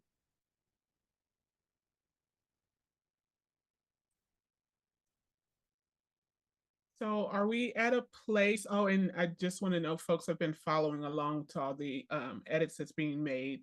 It looks like Liz went through and put a lot of the comments that were in the chat and attached them to the document. So those grammar and those grammatical offers are there in the chat now. So when we go back to do the fine tuning, it's there. So at this time, are we ready to make a consensus vote? And simply just trying to see from PCEP members, are you all okay with where this document is at and pushing it forward, knowing that the only edits to make place to this document are in the grammar realm? Well, it sounds like we were making more profound edits than that, though. I'm okay if, like, just to kind of state, based on like the feedback from Barb about how like we're missing key things about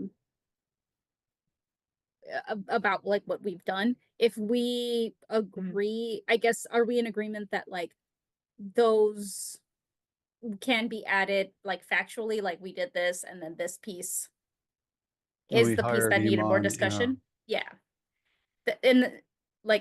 So just to wanted to make sure that like we all heard and we'll be adding those edits. Fair. Yeah. Thank you for that add. So yeah, and I would suggest take it or leave it as well, but that, this first sentence, you're talking about codification, so adding some other accomplishments to that first paragraph or between these two, I think is a good point. So I can put the comment here to add accomplishments. Yeah. Hiring Iman, new members, things of that nature. Hopefully none of that. Well, so I think one thing that would be super helpful, Frida, for us to get to a vote is also that we all at least take time in the next couple weeks to, as we add some of the factual achievements, that everybody agrees that they're going to come in and take a look at the document at least once a week and add their notes to it, so that we make sure that we're all on the same page by the time we get to the end of the month. Go ahead, Pastor Weiser. In that area of where we're going to add the accomplishment, would that be also, in my mind, thinking about how we were reconstituted under Mayor Wheeler? Is that part of the areas where we were at a default and we came back and then it was all brought to fruition to where we are today? Is that part of that accomplishment area? I'm just asking because I go too far back. I think, I wasn't. yeah, sorry. I think Barb was suggesting since the last conference hearing. That's how I heard it as well. Okay, okay. Like I say, I go too far back. And that's how I meant it, you guys. No, okay. No, I thank you, Barb. It's a great point. Sometimes we get tunnel vision. Yeah, Mhm.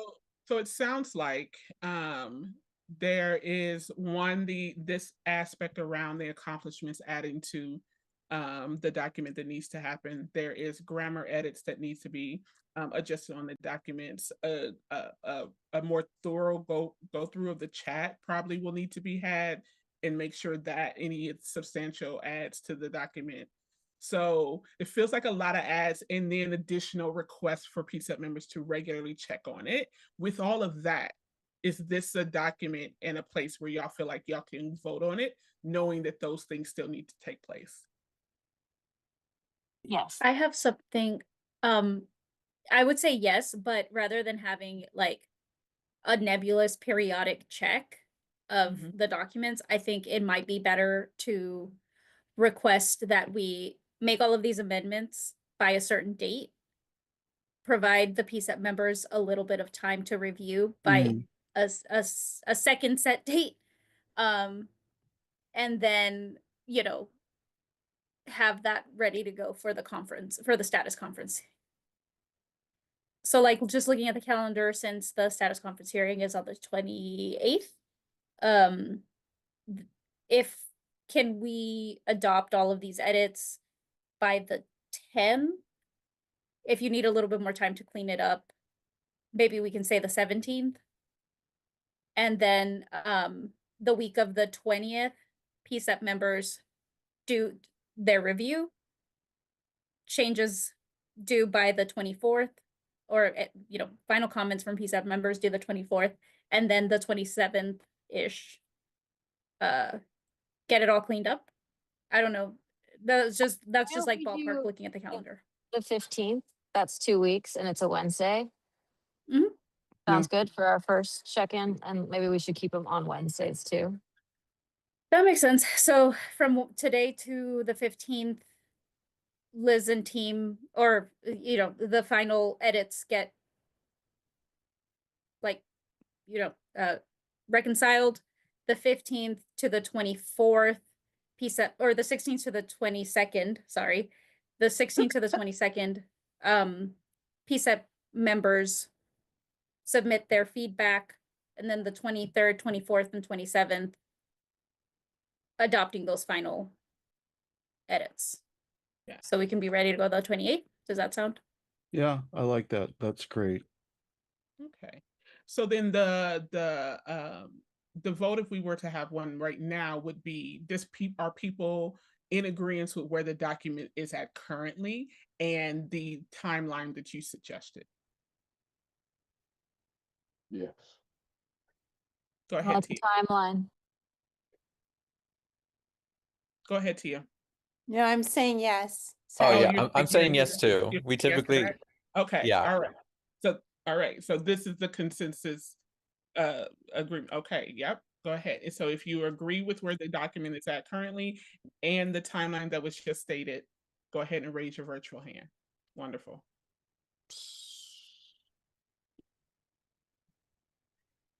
That seems like everyone. Yep. Vanessa, I see you're raising your physical hand. Are you looking for the button?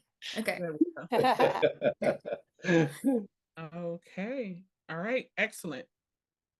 Consistent with where we're currently at, knowing that more edits are coming to have the document ready by the 28th. Wonderful. Okay. Great. All right. One more document to look at. I will note the time. We went a little over time there. And so the goal for the next document is for the community engagement plan is also to get to a place of vote. So just be mindful before we get to a place of vote, we do open for public comment around this as well. So, and I will note that if we don't have time to fully get to the vote, like this is something that you could revisit again. Ideally, we would want to do it, but we're not as much on a time restraint with this as we were on the status conference statement. So we have one slide here, and then I'm going to pass it to Iman. Great. Thank you, Liz. Pastor Weiser, are you about to step out? Yes, ma'am. All right. It's a pleasure seeing you as always. Happy anniversary to you and your wife. See you, Pastor Wisner. Happy anniversary, good sir. Bye, Pastor Bye. Weiser. Great. Happy anniversary. Bye. You guys, love you. Bye. Congratulations. I wonder if that is congratulations. It's a feat for sure. Yeah. Fantastic. Liz, thank you very much. And everybody, thank you so much for your feedback on that previous section. So with the community engagement plan here, so this is the community engagement subcommittee. This came up with the plan to guide PCEP's community engagement methods and strategy for future members of the committee. So that's why we're going to go here. We've already gone through this, and I'll share my screen here in a second. We've already gone through this once with the community engagement subcommittee meeting. So hopefully this will go pretty quick and all that. So and thanks for all who gave feedback for the plan itself. So with that said, let me share this here.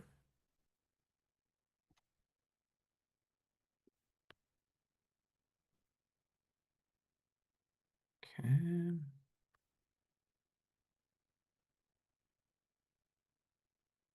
And would it help if I zoom in? Yeah, that looks good. Right I there, can read great. that. Perfect. Excellent. So I'm going to do pretty much what we did last time was I'll just go section by section. And if there's any notes or anything like that, but everything looks great, fantastic. And if there's any comments or anything like that, let me know, and then I'll add those comments or make those changes right away, and kind of go from there. So, with that said, thank you everybody for your patience this evening, and yeah, let's get this started. So, we'll start here, section 1, purpose. This document establishes PCEP's standard approach to community engagement. It is intended to create consistency across the committee structure, preserve institutional knowledge, and ensure that community input is systematically incorporated into PCEP's work. The plan serves as an operational guide for members and staff and will serve as the default framework for planning, conducting, documenting, and utilizing community engagement activities. Feedback on this, what do you all think on the purpose part? And if everything looks good, I'll go into section 2, but I'll give you all a minute here.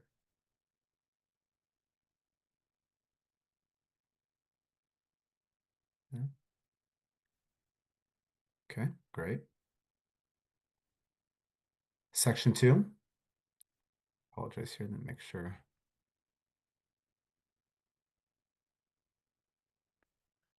Section 2, community engagement objectives.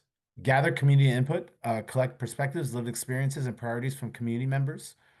Particular emphasis will be placed on input from those historically impacted by the policing and public safety policies, including communities identified by the U.S. versus City of Portland Settlement Agreement. PCEP will aim to engage a broad cross-section of Portlanders and collect diverse input and inform community work. And I know in this section over here, we did mention to have a hyperlink for that. So I thought it was, but I'm sorry if it wasn't. So I'm quickly just going to make that. There, sorry about that. Okay. Increase accessibility, provide a variety of opportunities and modalities for participation so engagement is not limited to attendance. at monthly meetings, which may be unknown by or inaccessible to many communities. C, inform PCEP's work, translate community input into actionable themes, information sharing opportunities, and PCEP recommendations will help improve PPB and city policy and practices in a manner that reflects priorities. D, preserve institutional memory, document engagement strategy, activities, and recurring themes so information is retained beyond individual members or staff and can inform future iterations of the committee. And then we had an E that was asked to be from our previous one, which was increase community awareness and public understanding. So which would be raise public awareness of PCEP's role, responsibilities, and opportunities for community participation. And PCEP should actively ensure that committee members understand how the committee functions and how input is used, and how committee members can remain engaged in public safety accountability discussions. So with that said, do we have anything from that? I do just want to say, I guess, inform PCEP's work. I think I misread that initially, but I would like to, maybe I'll bring this up later, specifically name the steering committee and the policy committee, like informing the community about their existence, I guess. Just if so we have the other groups named in the plan. So it's definitely in the further part. So I think Okay, you my bad. may I be think misreading. that I did misread it, and so I raised my hand, but I can wait on that. Yeah, so I think when like maybe it's unclear, inform PCEP's work, what we mean is like influence PCEP's work. Yeah, I was thinking inform the community on PCEP's work, but you're Yeah. talking about informing the work of PCEP, and I misunderstood. Exactly. Yeah, so maybe that could be a little bit more clear, like influence PCEP's work, or do you think like it's I the think that C I part? just misread it, and I'm sorry. Okay. I No raised worries. my hand too soon. No, all good. I think we're good as is, Iman. Okay, fantastic. Great. I'll go next one. And to Leslie T and you know, on the section E, any feedback on that? I know that that's a new one from previously, so I know that was asked to be added. So curious the feedback on that. No, I appreciate that. Yeah, so when I think that this recommendation was more that committee members are informed of the things going on in the community and are like committee members, like PCEP committee members are informed of the activities going on in the community. I think that was one thing that like we talked about, opening up the opportunity for PCEP committee members to participate in things going on in the community. That was more how I meant it. Okay, cool. Because I think we've already said some of this Sure. above. Great. I just made that comment on there, so I'll make sure that gets updated. And I appreciate that. Thank you, Leslie. Great. If there's nothing else, we'll go to number 3. Number 3, engagement methods. As a body, PCEP serves different overlapping functions that impact the methods of engagement. This can range from being a conduit of information to providing informal advice on policies to making formal recommendations requiring action by PPB and the mayor. PCEP will utilize different engagement methods depending on the purpose of the activity. PCEP should utilize multiple methods to reach different audiences. So we have the different purposes and we have the primary methods. So one was to inform, which is from presentations from city leadership, website content, educational materials, social media, newsletters. And the new ones that we added was information distributed through community organizations. Number 2 was consult, listening sessions, surveys, public comment, focus groups, facilitating connection between community and city leadership. Number 3, involve reoccurring community forums, roundtables, ongoing relationships with community organizations, and active participation in community events. That was a new one that we added. And then collaborate, joint discussions, and co-development of recommendations to mayor and PPB with community stakeholders. Any feedback on that part of it?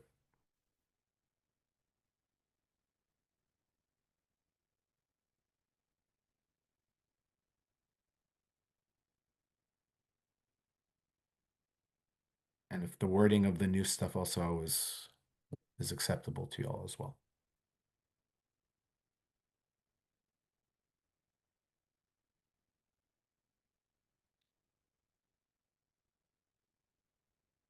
I think I'll also note that like the community engagement committee has read this and so like I think Tia and I are mostly good with the, or you know, the folks on that committee are great. Sorry, like I got distracted by the chat real quick. But like yeah, the folks there have already seen it, so I think we're mostly looking for the broader committee to provide input. So you may not hear a lot of feedback from the folks in the committee and the community engagement subcommittee, I guess is what I'm trying to say. Perfect. All right, and I'll be continuously following everything else. So I'll continue moving forward. Engagement commitments.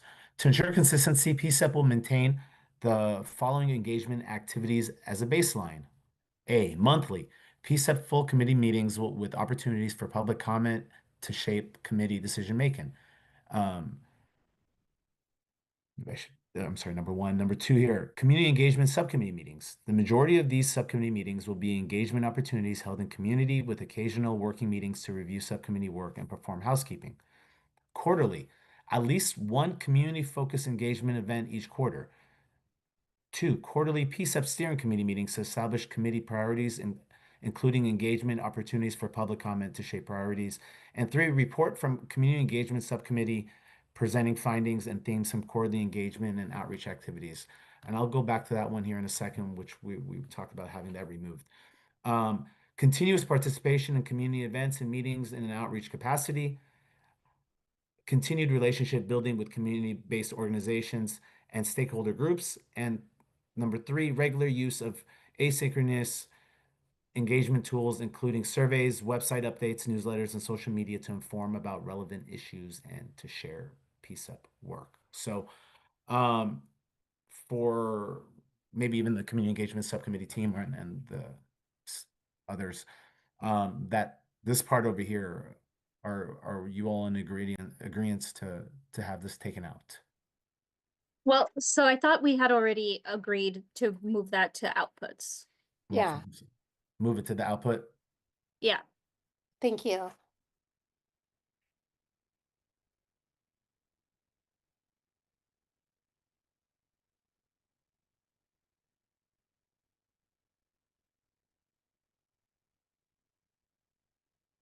Okay. Thank you.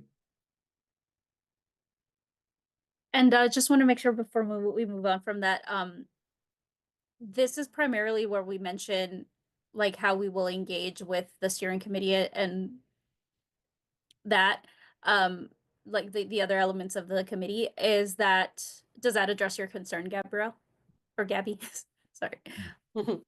I like it when people call me Gabrielle. Okay. I think it does. I'll say right off the bat, I would like it to say something specifically about like informing the community about dates of meetings, both for steering, full, and policy. That's my hope, to be like, mixed into the CE. I don't know. I don't know how you want to say that, but I haven't seen that yet, but that I would hope. And I think that will be a natural thing that happens. But that's what I was getting at. And I think it's close to it, but specifically like the dates of meetings. as being like, yeah, like some of the work that when you're doing outreach, that you're letting people know the other dates that are happening. I see what you're saying. Okay. That I think is yeah, let's continue. I think if it's not already explicitly stated, I think I know where that could go. Thank you. I think of everything generally as like a flyer, like date, place, time. So that's just where my mind is. No, that's great. Thanks for that, Gabby. All right, move on here. Community Engagement Subcommittee. The Community Engagement Subcommittee is responsible for coordinating, executing, and synthesizing PCEP's community engagement activities. A, core responsibilities include hosting regular engagement opportunities in community spaces. Number 2, building relationships with key stakeholders. Number 3, planning and participating in outreach activities. 4, reviewing and synthesizing community input. 5, identifying reoccurring themes and emerging issues. And 6, reporting findings to other parts of PCEP. B, integration with PCEP workflows. The subcommittee should coordinate closely with the policy and reform subcommittee and steering committee so that the community engagement informs policy discussions rather than operating as a separate work stream as follows. Full committee, monthly updates, bring any recommendations for a vote. Number 2, policy and reform subcommittee, submit quarterly synthesis report to policy and subcommittee. 2, consider any engagement requests from policy and reform subcommittee. And then number 3, steering committee, submit quarterly synthesis report to steering committee. Enact quarterly engagement priorities as determined by steering committee.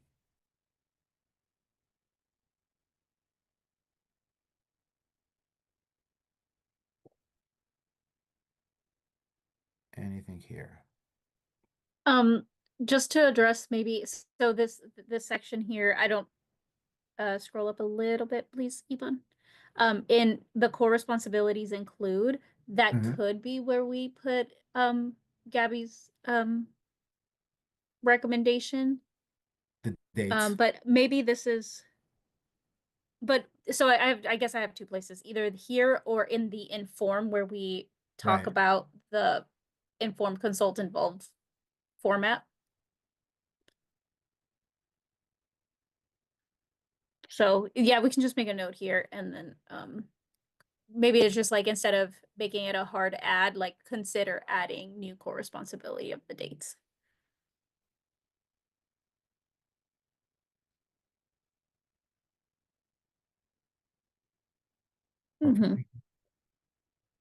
I appreciate that. And I also think like once we're not part of the committee, it's going to be really helpful to remind future PSET members to remind the community when the dates are. Yeah. Agreed. But that was the only update based on this Sweet. conversation that I have. Sweet. Great. Roles and responsibilities. Staff are responsible for implementation and administration, including event planning, logistics, outreach and communications, accessibility accommodations, maintaining community partnerships, tracking engagement metrics, preparing summaries and reports, notify PCEP members of events, notify community stakeholders of events. Members may support these activities, but they are to be considered as staff responsibility. Members are responsible for strategic leadership, including establishing engagement priorities, participating in community outreach, building relationships with stakeholders, interpreting community input, and incorporating engagement findings into PCEP recommendations and discussions. Staff facilitate engagement, members participate in engagement activities, provide direction, and utilize engagement findings in PCEP's work.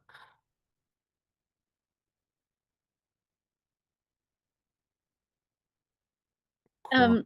Yeah. Yeah, and so I think we can definitely stay here for a second, especially around the members' responsibilities, because definitely want to make sure that we get feedback from everyone on whether you all feel like these make sense as not just engagement committee members, but like this plan is meant to dictate the entire committee's community engagement. It's just a product of the committee or the community engagement subcommittee, but it's meant to be for the whole committee. So yeah, Gabby. Thank you. I do think saying, giving some examples of engagement metrics might be helpful. And what are you guys thinking about engagement metrics? So we have that further down where we're talking about engagement metrics, or at least the things that we will track. So we do have that in here. Yeah. Okay, cool. Thanks, Gabby. Yeah. In terms of like roles and responsibilities for committee at large members, anything that we're missing, that folks want clarification on? Thumbs up. Good. Can move on. Okay, Right. cool. Just wanted to make sure that we gave it, time. Love it. Every significant engagement activity should result in standardized data collection that becomes part of PCEP's institutional record. The community engagement coordinator is responsible for keeping and maintaining these records. And I apologize, this is standard outputs. This section is over here. Engagement subcommittees should periodically identify reoccurring themes across multiple engagement activities. Reports should include major themes consistently raised across quarterly engagement activities, emerging issues that may warrant future committee attention or policy discussion, areas of consensus where community perspectives are broadly aligned, areas of divergence where perspectives differ across communities or stakeholder groups, communities engaged, including an assessment of which populations have been well represented and which may require additional outreach, reoccurring barriers to participation, such as accessibility, language, scheduling, or trust concerns, changes over time, noting whether community priorities or perceptions have shifted since previous reports, outstanding questions requiring additional engagement or information gathering. The purpose of these reports is not to document individual events, but to identify patterns over time and ensure that community input is systematically retained and incorporated into PCEP's work. Just want to make it known that these two over here have been deleted because we said that it shared a lot of, I believe, with the second comment over here. So just wanted to make that known for you all on that.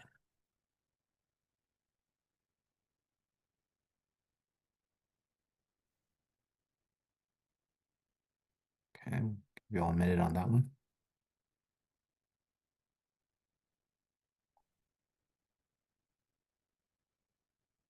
Okay. Perfect. Next section here, performance measures. Who we engage, participation from historically underrepresented communities, community-based organizations represented, geographic distribution across city council districts, demographic information collected voluntarily, including race, ethnicity, age, gender, disability, status, and relevant lived experience. Where we engage, a number of engagement opportunities, in-person, hybrid, and virtual participation options, attendance and public speakers, accessibility services requested and utilized, and translation and language access provided. So I'll quickly stop at that one there, and then we'll go quickly just look at these two, and then we'll go on from there. And we're happy with where we engage from what it was before. That's what we decided. Perfect. And this would be like, so the purpose of this section is to note what we're tracking. So like we're going to track participation from historically underrepresented communities. We're going to track which events we attend. So like that's kind of how this section should be read. And I believe that is addressing what you brought up, Gabby, regarding like the metrics.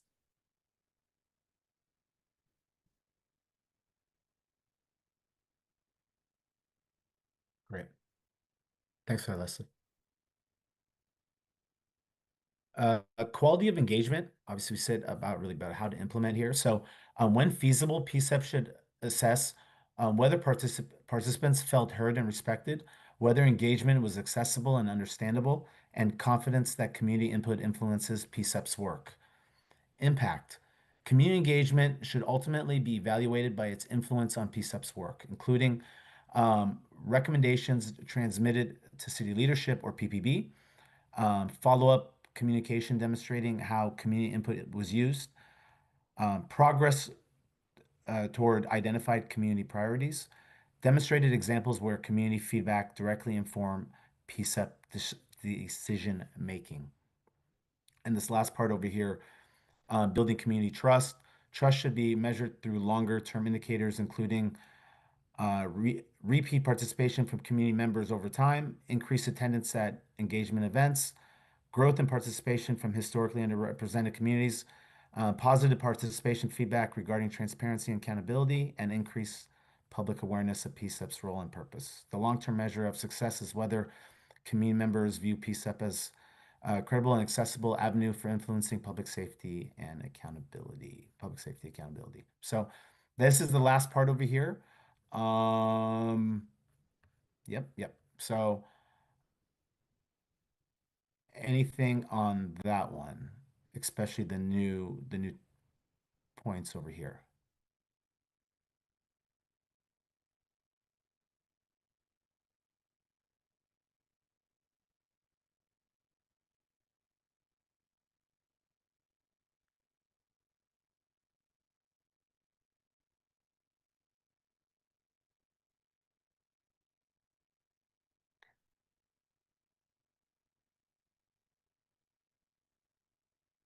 We have a hand from Jorge. Seeing that we have like less than 10 minutes, are we still moving forward with voting on this or? If we can, at this point, we feel like, this is what we've put forth for the committee to vote on, but if there are significant changes, we can definitely, or, input, we can definitely take it back and do more tweaking. I think for me, I'm just I got distracted from Kip's comment. I think for me, like I fully trust the community engagement subcommittee on the work. So I highly doubt I have any modifications. I think it's more just like the full reading of it and like being aware before I indicate where I stand on it. Yeah.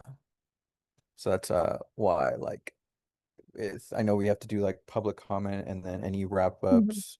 So that's why I ask which way we want to proceed with, but I'll leave that up to the co-chairs or PCEP staff. Yeah, just I read over it. So. Oh, say that I'm sorry. Go ahead, Gabby. No, I was just agreeing with Jorge. I've also already read over it, and we want to open up to public comment. Yeah. Okay, let me stop the share here then.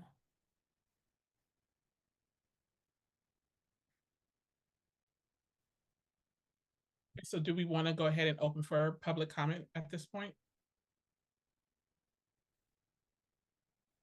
That tells me yes. Go ahead, Barbara. Well, I'd like to refer back to the very beginning when you were announcing about the budget cuts to public safety. And the statement was made that PSR did not receive any cuts. And I think that's good, basically, but it's still missing the point that like PSEP was, PSR was supposed to have been 24/7, and they're not anywhere near that, I don't think. And so, and be available all over the city. So, I mean, it's good they didn't get a cut, but they're still way behind the armed police officers. And they also cut the PS3s quite a bit. And so we're spending, I mean, even just from the monetary aspect, we're spending a lot of money on the higher paid, more heavily equipped forces instead of the people that are more low key and cost less. So low key in the sense of dealing with people person to person and, not being violent. So it it looks like they didn't have any money taken away, but I sort of feel like they still did. Just because they were supposed to have been increased and they weren't increased. So, because I have to say recently here, somebody had to call 911, and it was clearly this woman having a mental health issue and she needed attention. She was not endangering anybody but except maybe herself. And so they had to send 2 police officers because PSR wasn't available. So anyway, that's just how I think about it. Yep, appreciate you putting that out there, Barb, and Barbara, excuse me. And I also want to note, so at this time we were looking for public comment around the engagement document. Oh, but thank you for your comment. I think that kind of answers the question about whether or not we'll have to resume the community engagement plan at another time. So I'm looking at PCEP members to let me know, are we just going to pause the community engagement plan right now into another time so we can do open public comment or continue open public comment, or go? Can we do like all in public comment, or do we need to break it up?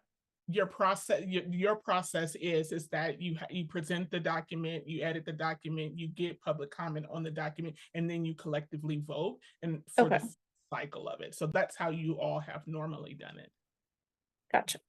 I agree with the process. I don't know if we that's the thing right now. I don't know if we have enough time to get comment on this and then do those tweaks and then have a discussion about it and then vote and then do the general public comment. So you in fact do not have enough time. Is it possible to get public comment on it right now and then come back to it at the next meeting to vote on it?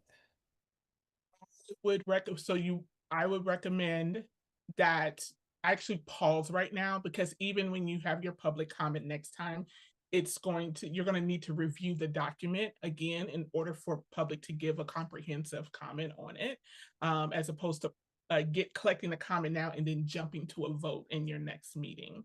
What if we do 2 right now? Well, you have 4 minutes right now, so you all will have to choose to extend the meeting time at this point if you would like to go ahead and get comment now and then pause for a vote. I'm comfortable with because I don't think anybody had any this isn't an urgent thing necessarily. I mean, it's definitely a thing we want to do. But it sounded like for the most part, folks were okay with it, and we can use it as a working document at the moment. And then we can bring it back next meeting for a final vote. I didn't hear any overt disagreement, so I think we can use it as just like a working document right now and open it up to public comment. Yeah, that makes sense right now. Okay, so you all will resume this and get this voted on at your next full committee meeting, and we're going to resume open public comment at this time. Go ahead, Barb.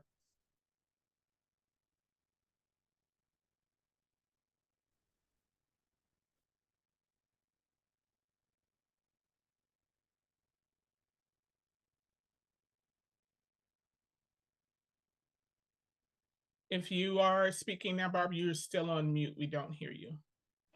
I know, because I was looking for the right thing. Okay. Sorry, folks. So I have just a couple of things that I wanted to say. And since nobody else's hand is up, I'm going to feel like I can say them. I am confused by y'all about whether the engagement plan is the same as the PCEP plan or It is is not. part of the PCEP plan.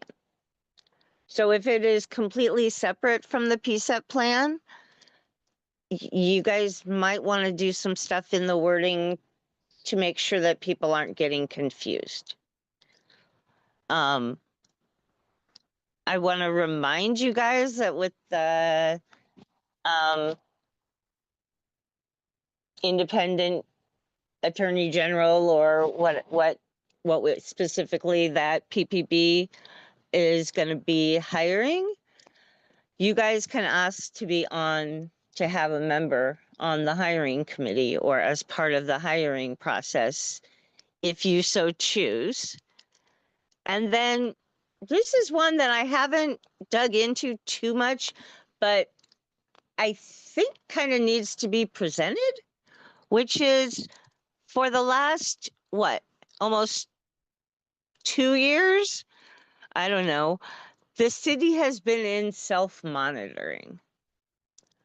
And I'd like to know what that means and what the city is doing to self-monitor, for example, if that makes sense. That seems to be something that should be made clear as to that. And actually, and how long is the city going to keep doing that? Which would be great. So, okay, I'll stop rambling, but those are my 3 points for today.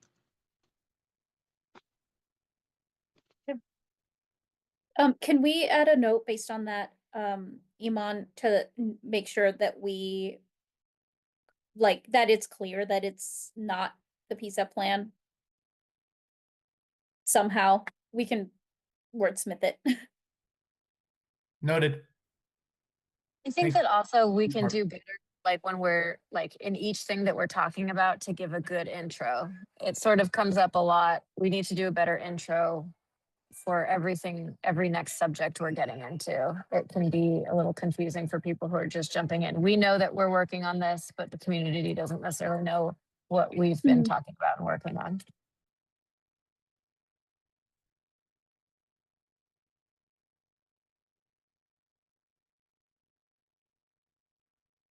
Okay. Any additional public comments? And just a reminder, you may comment about anything said in this meeting, covered in this meeting, or anything that PCEP is working on.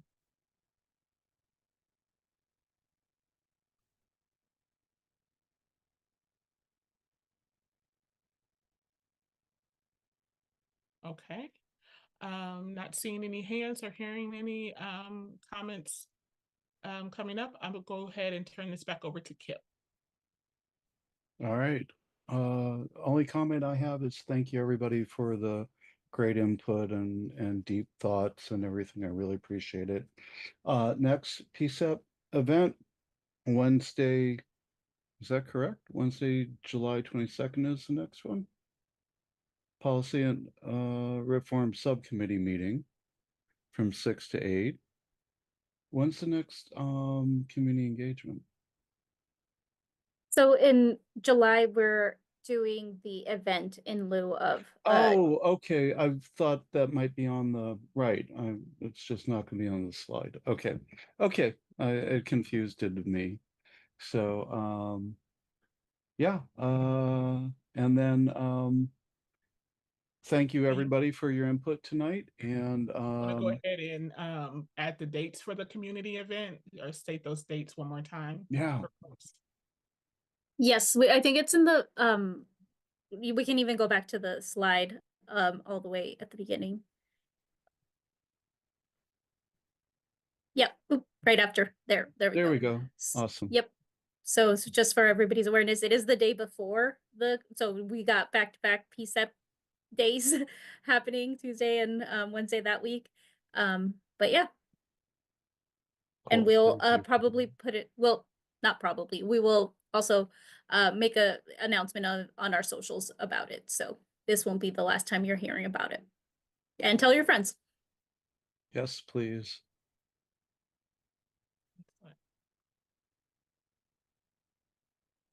Thank you guys. Thank you all so much. Yeah, thank you. I think that's a Thanks wrap. all. Goodbye. Thanks, Yeah. everybody. Have a Well great Thanks, night. adjourned. everyone.